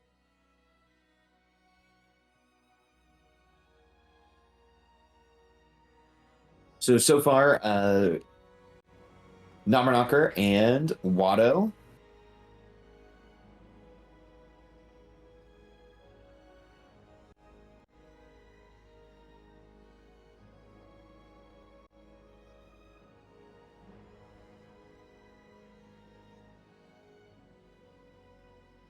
Got any preference gaming?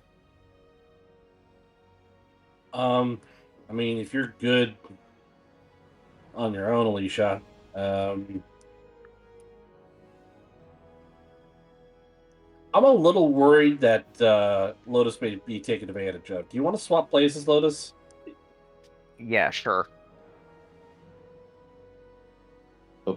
Here, I'll let you guys move your own token. Sorry about that. I'll probably say Danica. Mm. For the at least passive, so I can see in the dark. Sure. That's always useful.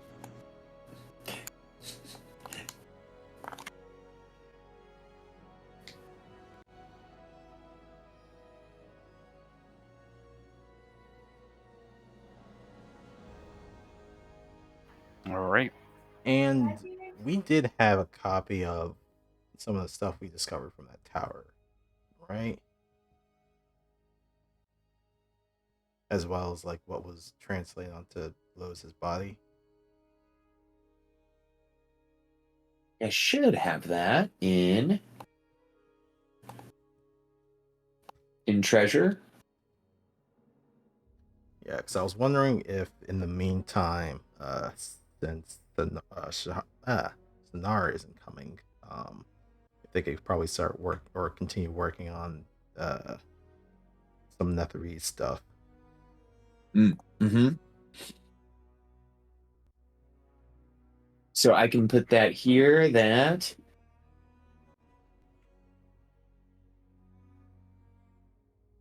she is going to be working on Netherese translation from the tower.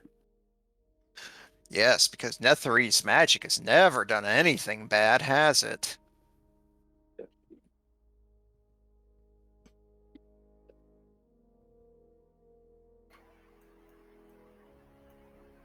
Mm. Assuming that is sarcasm, one could say the same about Fireball.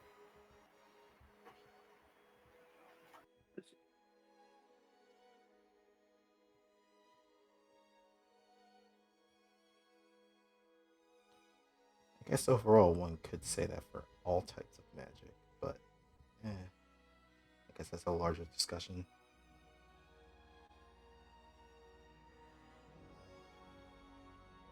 Anything else? I think we may be ready to go. Akia considers all forms of magic and magical items to be tools, and saying that any particular tool is evil or bad sets them off a little bit. Is as set off as Akia shows.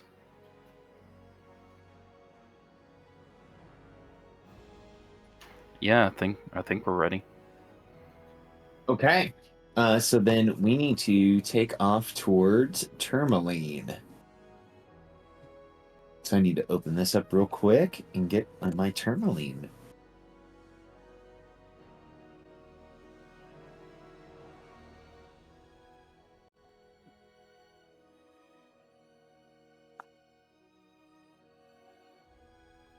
Akia will have their brights on.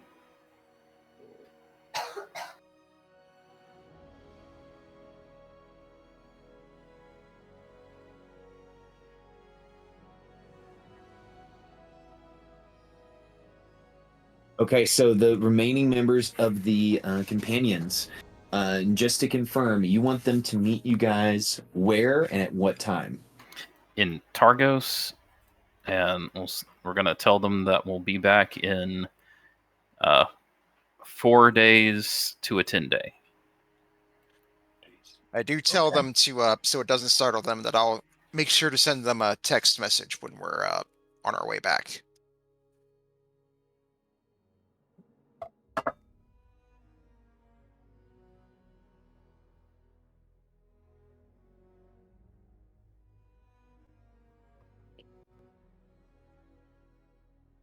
Excellent. And I am posting that there and there. Perfect. Okay. And close. The B teamers would say goodbye. Akia 11 would say goodbye to you. Akia 13. Goodbye. I shall meet back with you soon. Here is 10 gold. Do something interesting. Excellent. Excellent. Excellent.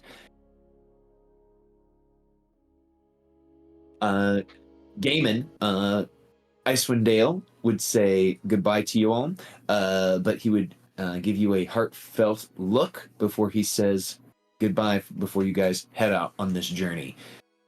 You can tell he's a little jello that he doesn't get to go, but you know, you only got so many slots.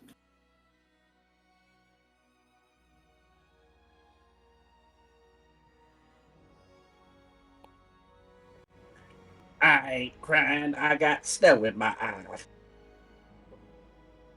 eyes. Sonar doesn't really feel emotions because she's an undead mummy. So she just says, see ya. And Blarton, he's been with you all since the very beginning, since Lotus said, "Wouldn't the speaker have sent us a guard with us to make sure that we're okay?" And your DM Well, acquiesced. more specifically, she's like, that was just me sort of like somewhat mentally being like, I am a squishy spellcaster. It seems like a terrible idea for me to be traveling around Icewind Dale by myself. Mm-hmm. Mm-hmm. Absolutely. Take this NPC guard. It's dangerous to go alone. Mm-hmm. It's very true. Blarton feels a strong connection with all of you, so he would say his goodbyes as well. Okay, and I will take them all and do that. And we can begin this journey here. This light is way too bright. There we go. Okay. So this is going to be a 4-hour journey to Goodmead. I'm going to go through you guys here. Grabbing everyone.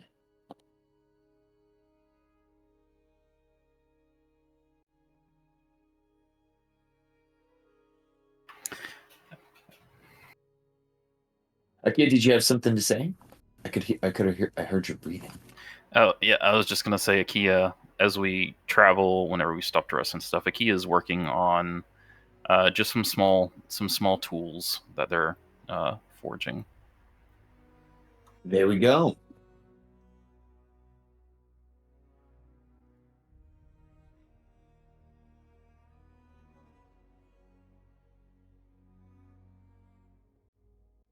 Okay, so picking back up our little challenge, our skill challenge here.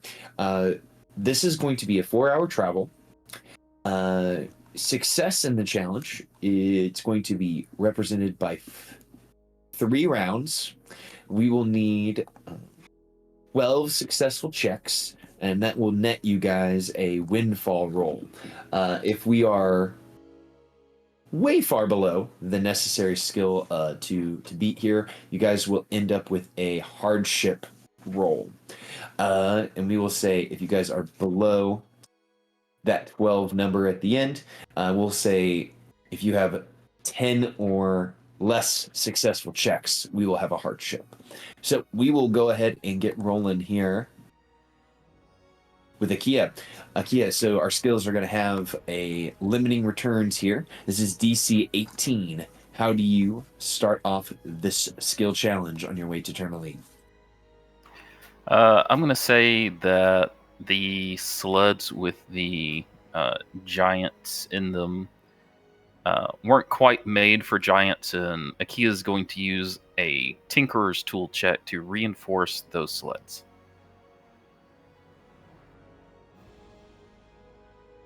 Okay, I think that's a good idea. All right, 28. That's a successful check. Excellent. Those sleds, they are going to be operating probably better than when you started, based on that check.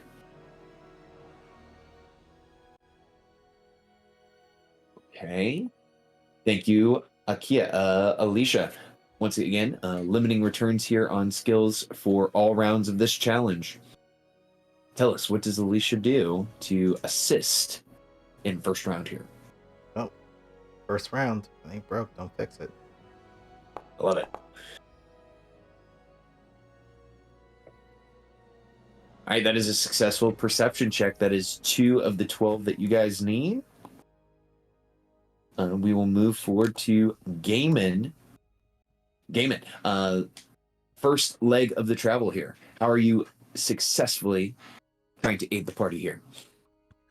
So, Game is not going to be doing a dog impression because after catching shit from the others about are you going to hang your tongue out? Are you going to scratch behind your ears? Do you have fleas? When he was leading the sled dog team, he's just going to treat the sleds like a gondola in Venice. So he's going to get a big old quarterstaff, use that to help with steering, maneuvering, and also it's a handy weapon to smack prisoners around with if they get rowdy or out of line. So athletics. Athletics will work perfectly there. God damn it. Hey, unfortunately enough, that is a 10. We were looking for an 18. I don't think that that's going to do it. So we will have 2 successes, 1 failure. And we will move forward to Lotus. Lotus, you see that there is a gondola in place, but it does not seem to be operating at max efficiency. All right. See, I want to go ahead and move up here. Let's try telling inspirational stories again with persuasion. God damn it, natural 1. Ooh. Okay. It is not going well right now. It's like Not my going well. memory's failing me, and I'm getting like different elements of different things mixed together, and just it ends up sounding like really badly written fan fiction. So we will say you guys are sitting at 2 successes, 3 failures because of the natural 1. Here in round 2 of the challenge, representing the second hour of travel, Akia, noting limiting returns, what do you do to help assist the party here with what's going on? Okay. It's starting to get dark again. So Akia's going to put lights on all the sleds. Trying to leverage an Arcana check. Arcana check will work here. Give us Arcana. I'll use a Faxpiration to bump that up to an 18. Okay, and doing so is a success. So you guys are at 3 successes, 3 failures here. All right, Alicia, here in round 2. You see that Lotus and Gaiman were something was holding them back in this last round. How do you help out? Well, hoping that with some of these setbacks that people aren't overstraining themselves too much. Here comes a medicine check. Well, that's not cool. Here comes a Faxpiration. 19. And that is cool. So ensuring that people aren't overstraining themselves, you are keeping them in themselves and within their own level of ability. Absolutely. So we are at 4 successes, 3 failures here in round 2. Thank you, Alicia. All right, Gaiman.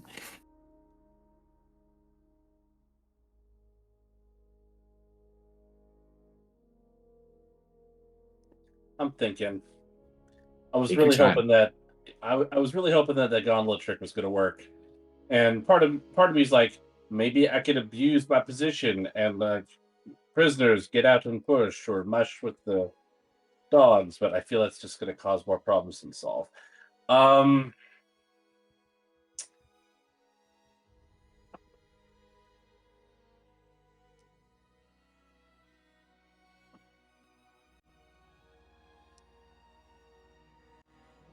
okay, so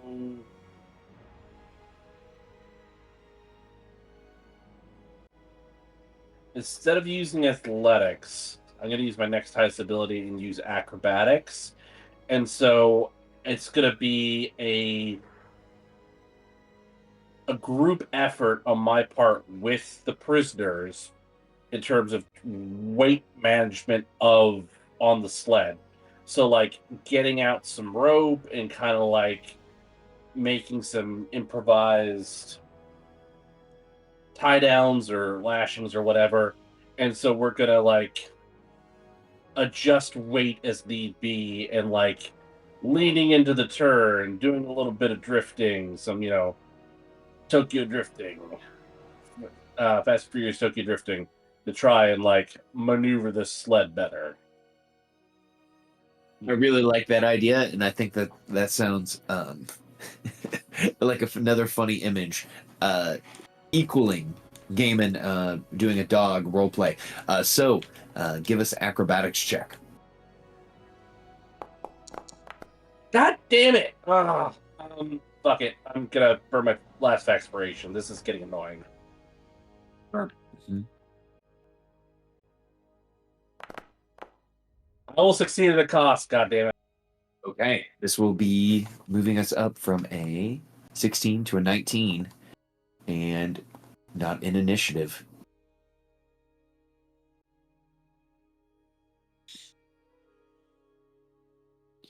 If no such materials were used, instead gain a misfortune token and a point of exhaustion. So, if I'm correct here, Gaiman was having everyone kind of use the sled for this. Is that correct? It's kind of moving it Well, back and forth. no. I said I was using rope to Rope. like Okay.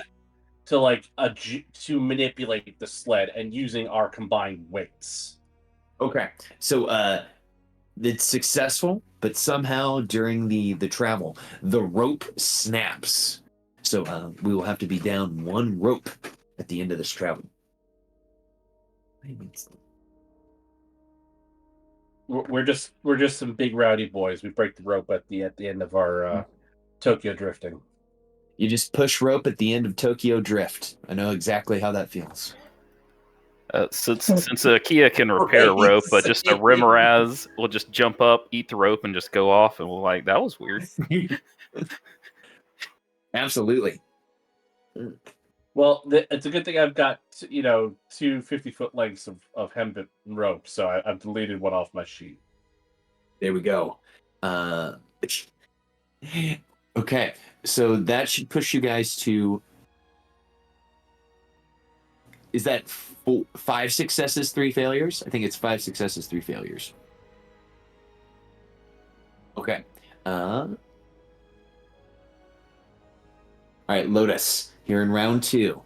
You just saw the rope trick happen. Unfortunately enough, a monster popped out of the snow and slurped it up like spaghetti, and then just swam off in the snow. All right. Again. Tell you what. I'll try maybe I can make it work this time. I'll try performance again. Try sing a inspirational song. Try to get us back on track here. Sure. 13. All right, and any way you guys are going to boost that up, or are we going to let it lie there at a 13? I can't boost it to an 18. Oof. Okay. And I don't know if you want to boost it to a 17 and then succeed at a cost again outside of initiative. That might be too intense. If Lotus wants to succeed at a cost, I'll boost it. Nah, it's like one misfortune token's enough. I don't want to risk All right. double dipping on that. Okay, Yeah, so that'd be bad. We're at 4 failures, 4 successes. So we're going to see how the end of round 3 looks, determining how this travel goes. Kia. All right.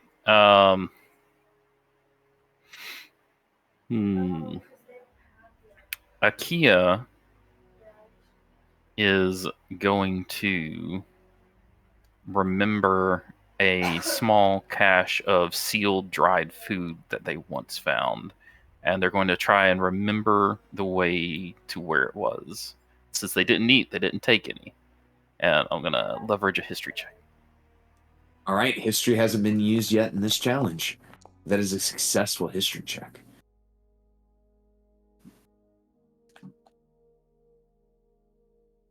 Yes, you remember exactly where you hid this cache of dried food. So you guys are sitting at a 5th success. Excellent job, Akia. Alicia is up. Hmm.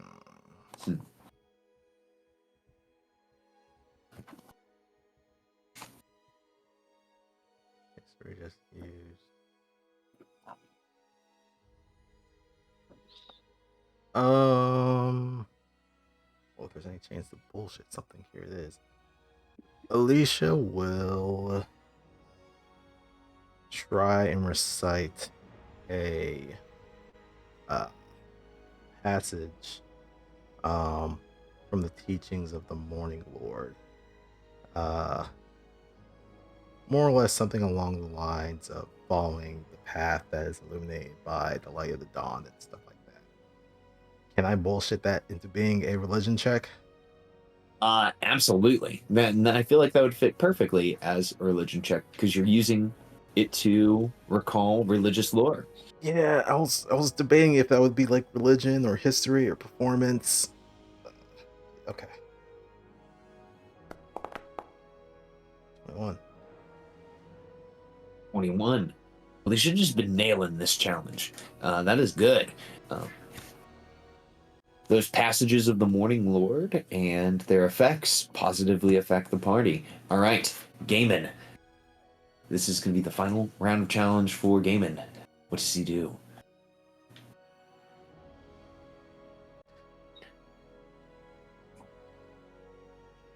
I'm going to, because a fucking Remoraz jumped out of the snow and ate my rope. Game has just kind of had it. He was, trying to play fair, I guess, as it were. I don't know. And he is going to give into anger. He's not going to rage, but he's going to give into anger, and he is going to, however you want to rule it, either performance or intimidation, basically do a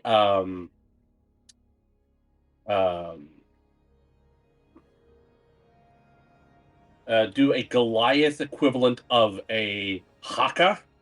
The Maori haka. So like kind of psyching yourself up before battle. And basically he is going to put out into the universe, I dare you to fucking come at me. I will kick your ass if you do. I love that. So I could do an intimidation here with strength for this one. Oh, yes. Let's do that.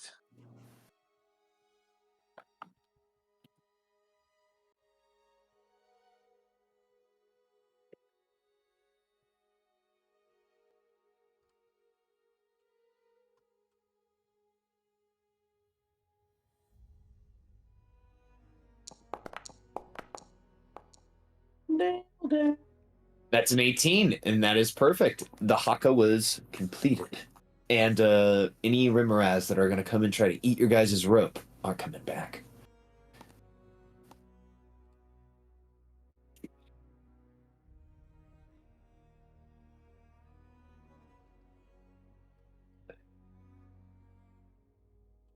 There we go. You guys should now have your windfall speed boost for the next 24 hours. That should fall off at the correct time.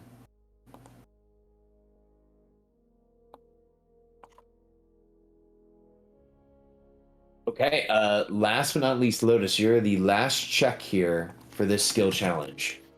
All right. I feel I say it's kind of borked the last two. Really a success here. So, I would say Lotus feeling also a little bit frustrated as well. We look at our two lead sled dogs on her sled, Moxley and Downhouse, and figuring need to try to keep ahead of the Remoraz that's apparently hassling us here. And I'm gonna go ahead and spend both a third level spell slot and 3 sorcery points to cast haste on them to get them to move a little bit quicker. Oh my gosh, absolutely. And we're going to call that a success because you cast a third level spell slot on the two doggies. Let's see here. And this is going to give us, at the end of the challenge, because of the number of failures, we are going to get a hardship. I mean, I know burning resources like that does guarantee a success, but it's a spell slot and sorcery points. Do you suppose we could maybe it counts as more than one success. Here's what we'll do. We'll have one hardship, and I like your thinking there, and we'll do one windfall. So, Cool. All right. so here's your guys's. I think you guys can see this one.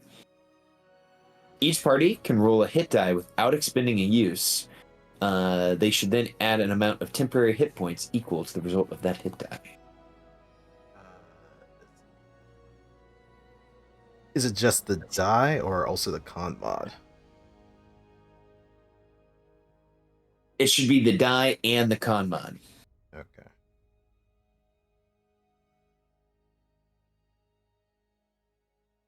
Which is pretty good. So I drew something from the hardship table. I'm going to do one of these. Oh. There we go. So yeah, this is going to be added to you guys as temp HP.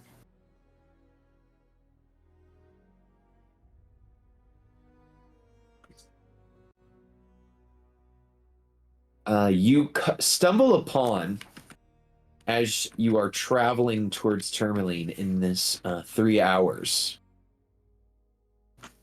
a very kind of strange location.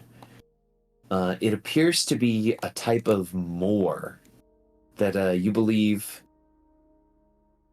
in the summer months in Icewind Dale that have been years from this current point would be maybe a beautiful sight, but at the moment it is kind of an awful sight to behold. So let me just quickly take us to a little map situation here.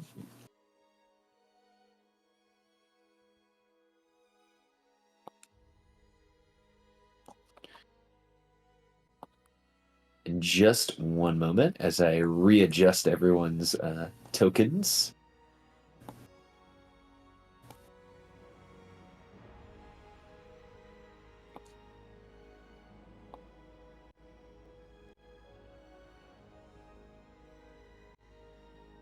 So I don't know what a moor is, so I looked it up, and I'm still confused.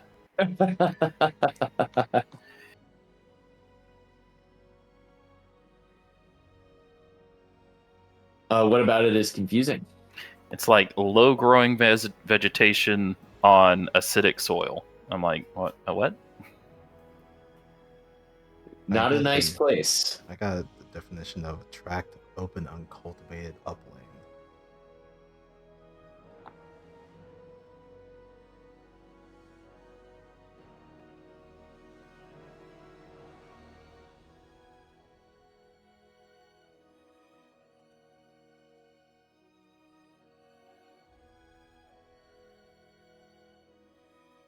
So it's conflicting. I see uncultivated hill land, but also includes low-lying wetland. So it could be something up high, or it could be down low and wet, which are just opposites.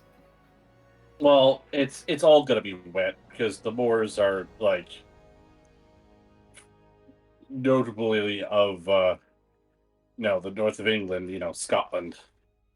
It's like a moor refers to a highland and high rainfall zones or a lowland zone. Yep. I was like, oh, those are just opposites. So as you Yep. the kind of dog sleds come to a stop, you're taken to this frozen moor as the snowfall kind of traces down upon your heads. The air feels noticeably colder, and this is at the 3rd hour of your journey, so it is 4 p.m.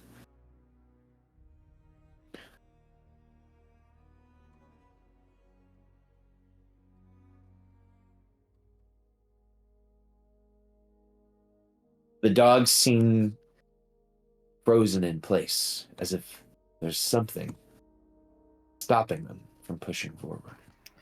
I'd like I to just- do a perception check, please. I'm going to go ahead and say I have way too much vision.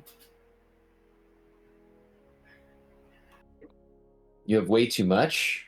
Yeah, I can see the entire map like it's dim light. It is. Hold on. Let me do this.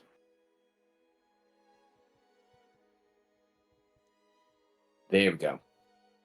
Ooh, mood lighting.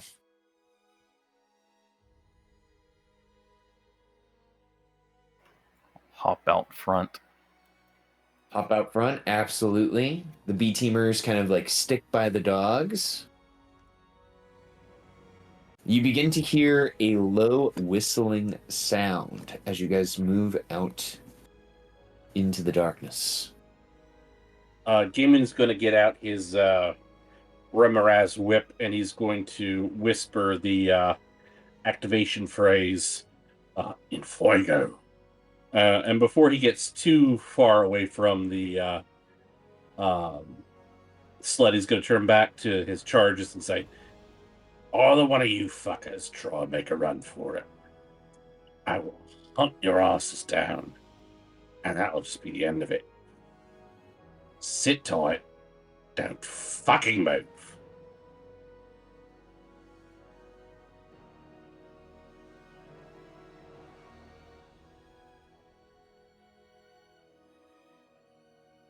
They gulp and nod.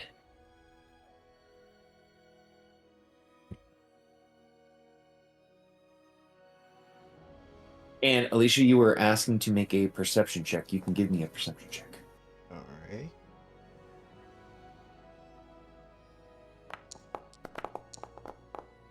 $25. All right. With a 25, Alicia, you notice that there is a figure in the failing light.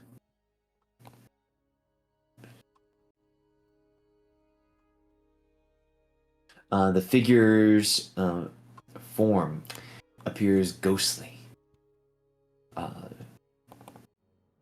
Your perception check allowed you to see it. Give me a religion check as you see this figure in the darkness. Just if you can recognize the type of creature it may be. 23. Alicia, you have stepped into a moor haunted by a banshee. Oh.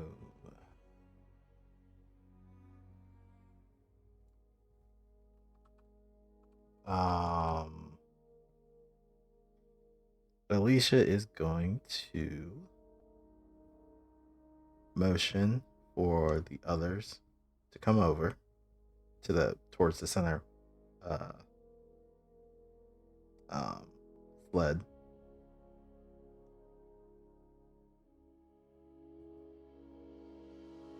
We should be careful. There's a banshee up ahead.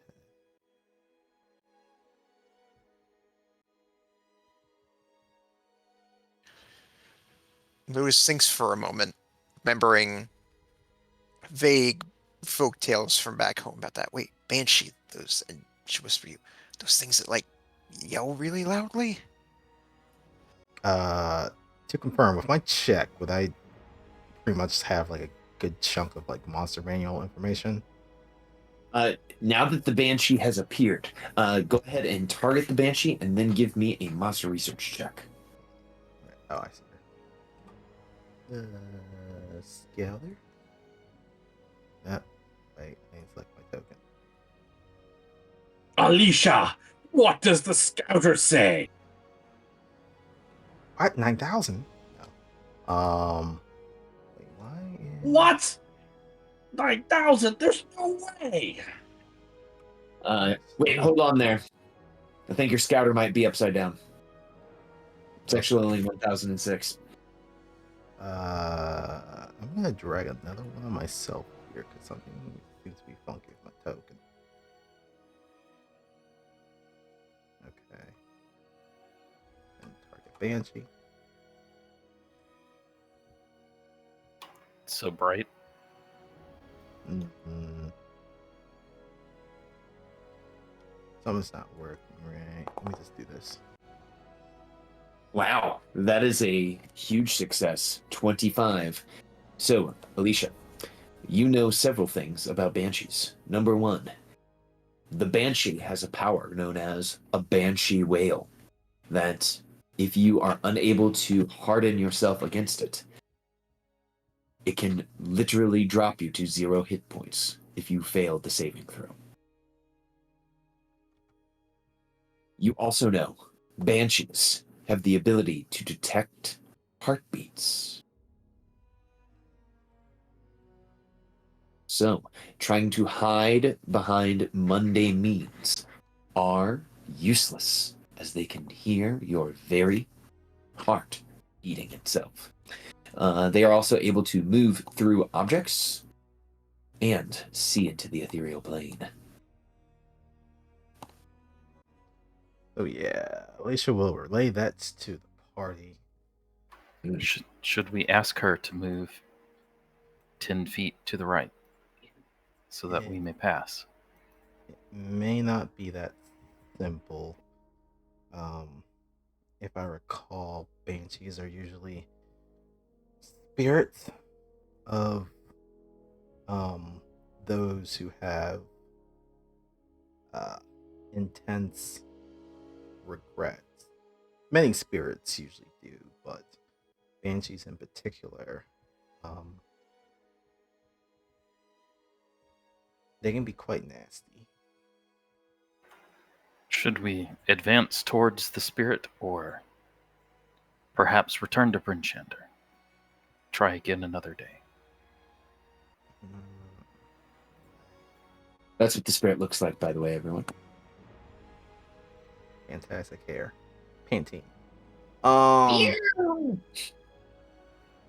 Would, with those checks, would Alicia have the knowledge of what could be used to pacify the spirit or deliver it from this plane? AKA, if we quote unquote kill it, that will get it out of our way. Correct. By destroying the creature in its current state, that would remove it and send it back to its plane of existence. Yeah. At least we'll say that. That is an option.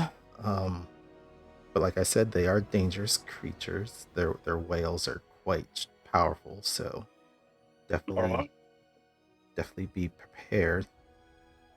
You Prepared. ladies go up the middle. Kia goes on the left. I go on the right. And we'll, attack it.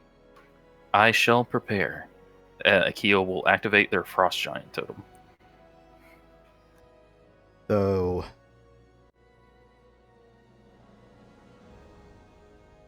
if you give me a chance, I would like to speak with it. If it goes south, then, well, you definitely can go all out, but I at least want to try and see if I can't pacify this creature. All right. Attack it.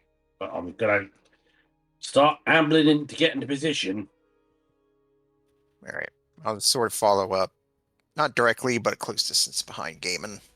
As you all move within the creature's life beat range, her head turns.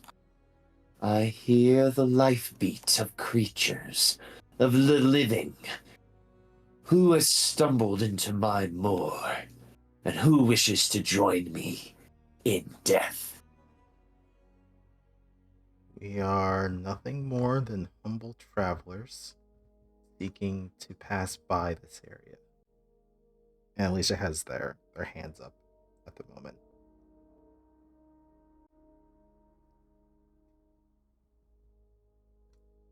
Tell me,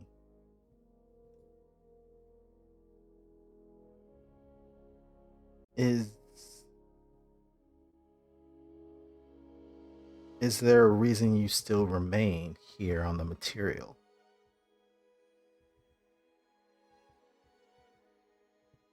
I remain here because of the damage that was done in my life, and the damage that I caused to others in its waning moments. And she looks towards you all. Let me just look at this ability real quick to make sure I understand how this works. As she looks towards you. Ooh. You guys are all within 60 feet.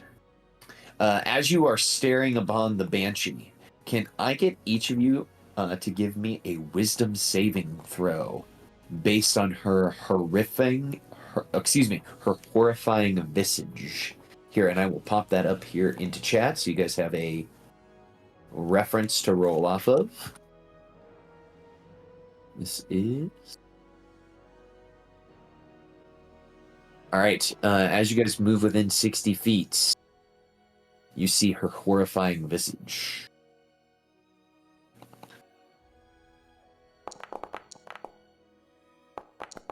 Ooh! Ooh!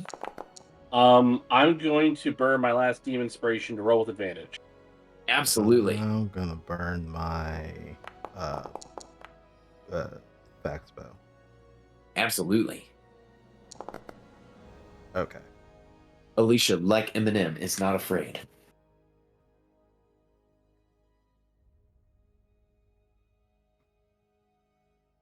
For Akia and Lotus, you begin to become overwhelmed with fear. As you are becoming overwhelmed with fear, Akia, your curse begins to settle in. Okay.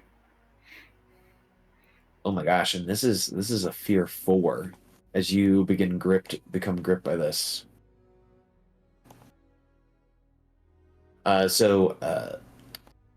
Akia, as you become gripped by your fear, I'll throw the role playing over to you. What happens as this curse begins to take over you?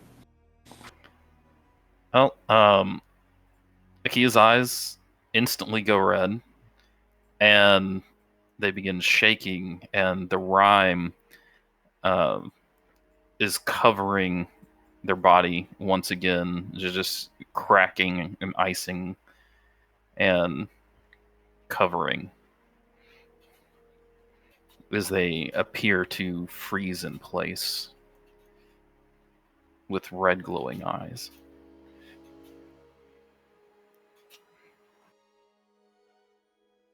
The Banshee, as this happens, stares at you, Alicia, and says, "You all are in the wrong place, the wrong time. And for that, I'm sorry. For what happens next, I cannot apologize." And she'll roll into initiative. She just sorry, not sorry'd us. I know. It's terrible. Hold on. I'll unlink that. There we go. And let's I think it could reset be your in- guys' yeah. initiative. So let's clear, and you guys can re-roll that. Her initiative is booty, so I imagine you guys are going to beat her.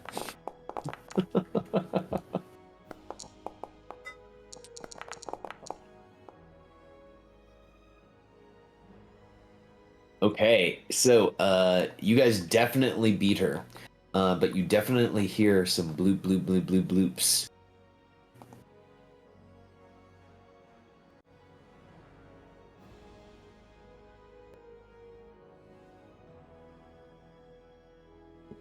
Okay. Okay, and I know we're starting a fight with 10 minutes left to go, so we'll see what happens. Ghost fight, D&D battle music. Damn, this is still the same day. I did not prepare my spells for combat.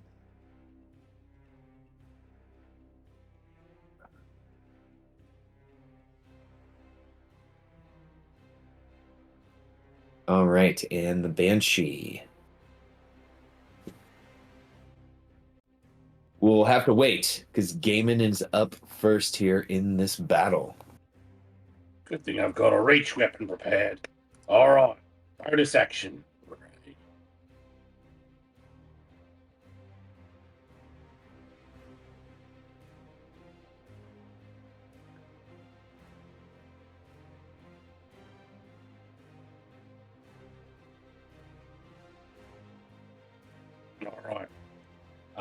going to rush forward, and I've got 45 feet to move.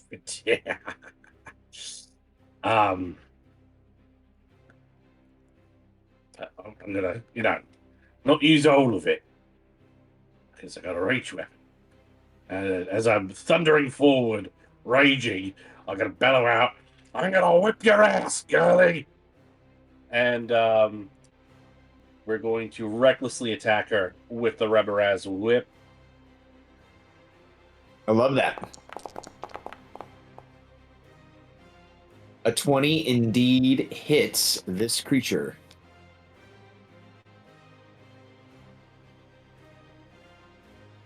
All right, so that's a 6 slashing, 8 slashing, 6 fire. Okay, Gaiman, you have discovered as you whip this creature, they take full damage from your slashing attack, but only half damage from your fire, as their incorporeal form seems to not be damaged by the fire. She's resistant to fire! And I'm going to continue to recklessly whip at her with my extra attack.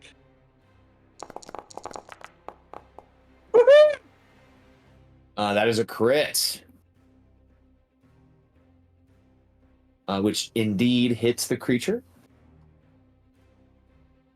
As you crit the creature, they are going to use their reaction, Heartbeat Distortion, against Gaiman. Oh, God. So, Heartbeat Distortion. When a creature that the Banshee is detected with their Hear Life Beat hits the Banshee with the attack, the Banshee can use its reaction to emit a dissonant heartbeat. Give me a Constitution saving throw or be dazed until the end of your next turn. Okay, 17 is pretty good, but the DC is an 18. I will succeed at a cost. Oh my gosh, okay. In an initiative.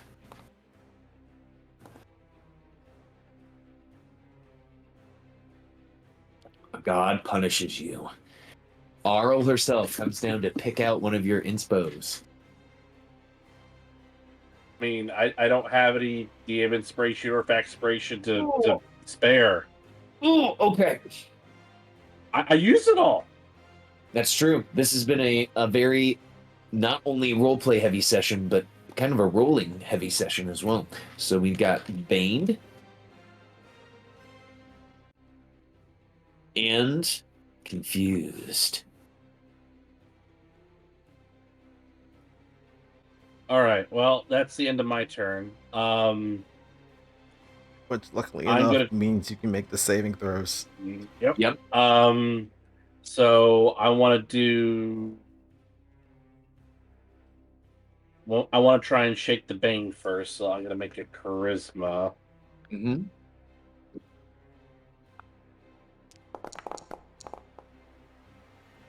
You make it. Well, was it factoring in me being baned? Yes. Your Bane only took away a 1 from that. No, it was a straight roll. It would have been a 17. Because it said 1d20 plus a d4 plus minus 1d4 plus 1. Where's the +1 coming from? Oh, that's my cloak. Right? Reghn's cloak? Correct. Okay. Was that cloak of protection? Then yeah. Yep. Yeah. So it's an 18. All right. Cool. In that case, I will try and make my intelligence save. Mm-hmm.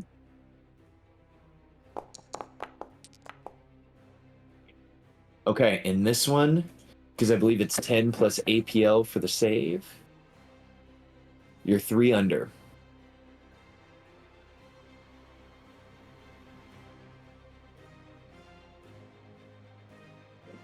And team, let's go ahead and cut right there because I can hear a little voice is in need of me. And I'm going to take us back to the start page. And we will continue this fight next time. So sorry to I guess I got a whole week to decide whether I want to succeed at a cost or not. That's true. Wasn't it like you can't succeed at a cost at something that's caused by succeed at a cost? They totally could. Oh, okay. I mean, I get what you're saying on that point because it's like diminishing returns. You're throwing bad money after worse money at that point. How much do you want to double down on succeed? Yeah. Yeah. And I gotta go here, guys. So I will see you guys in the chat over the week. Bye bye. All right, thanks, Rime. And thanks everyone for tuning in. Catch you next time.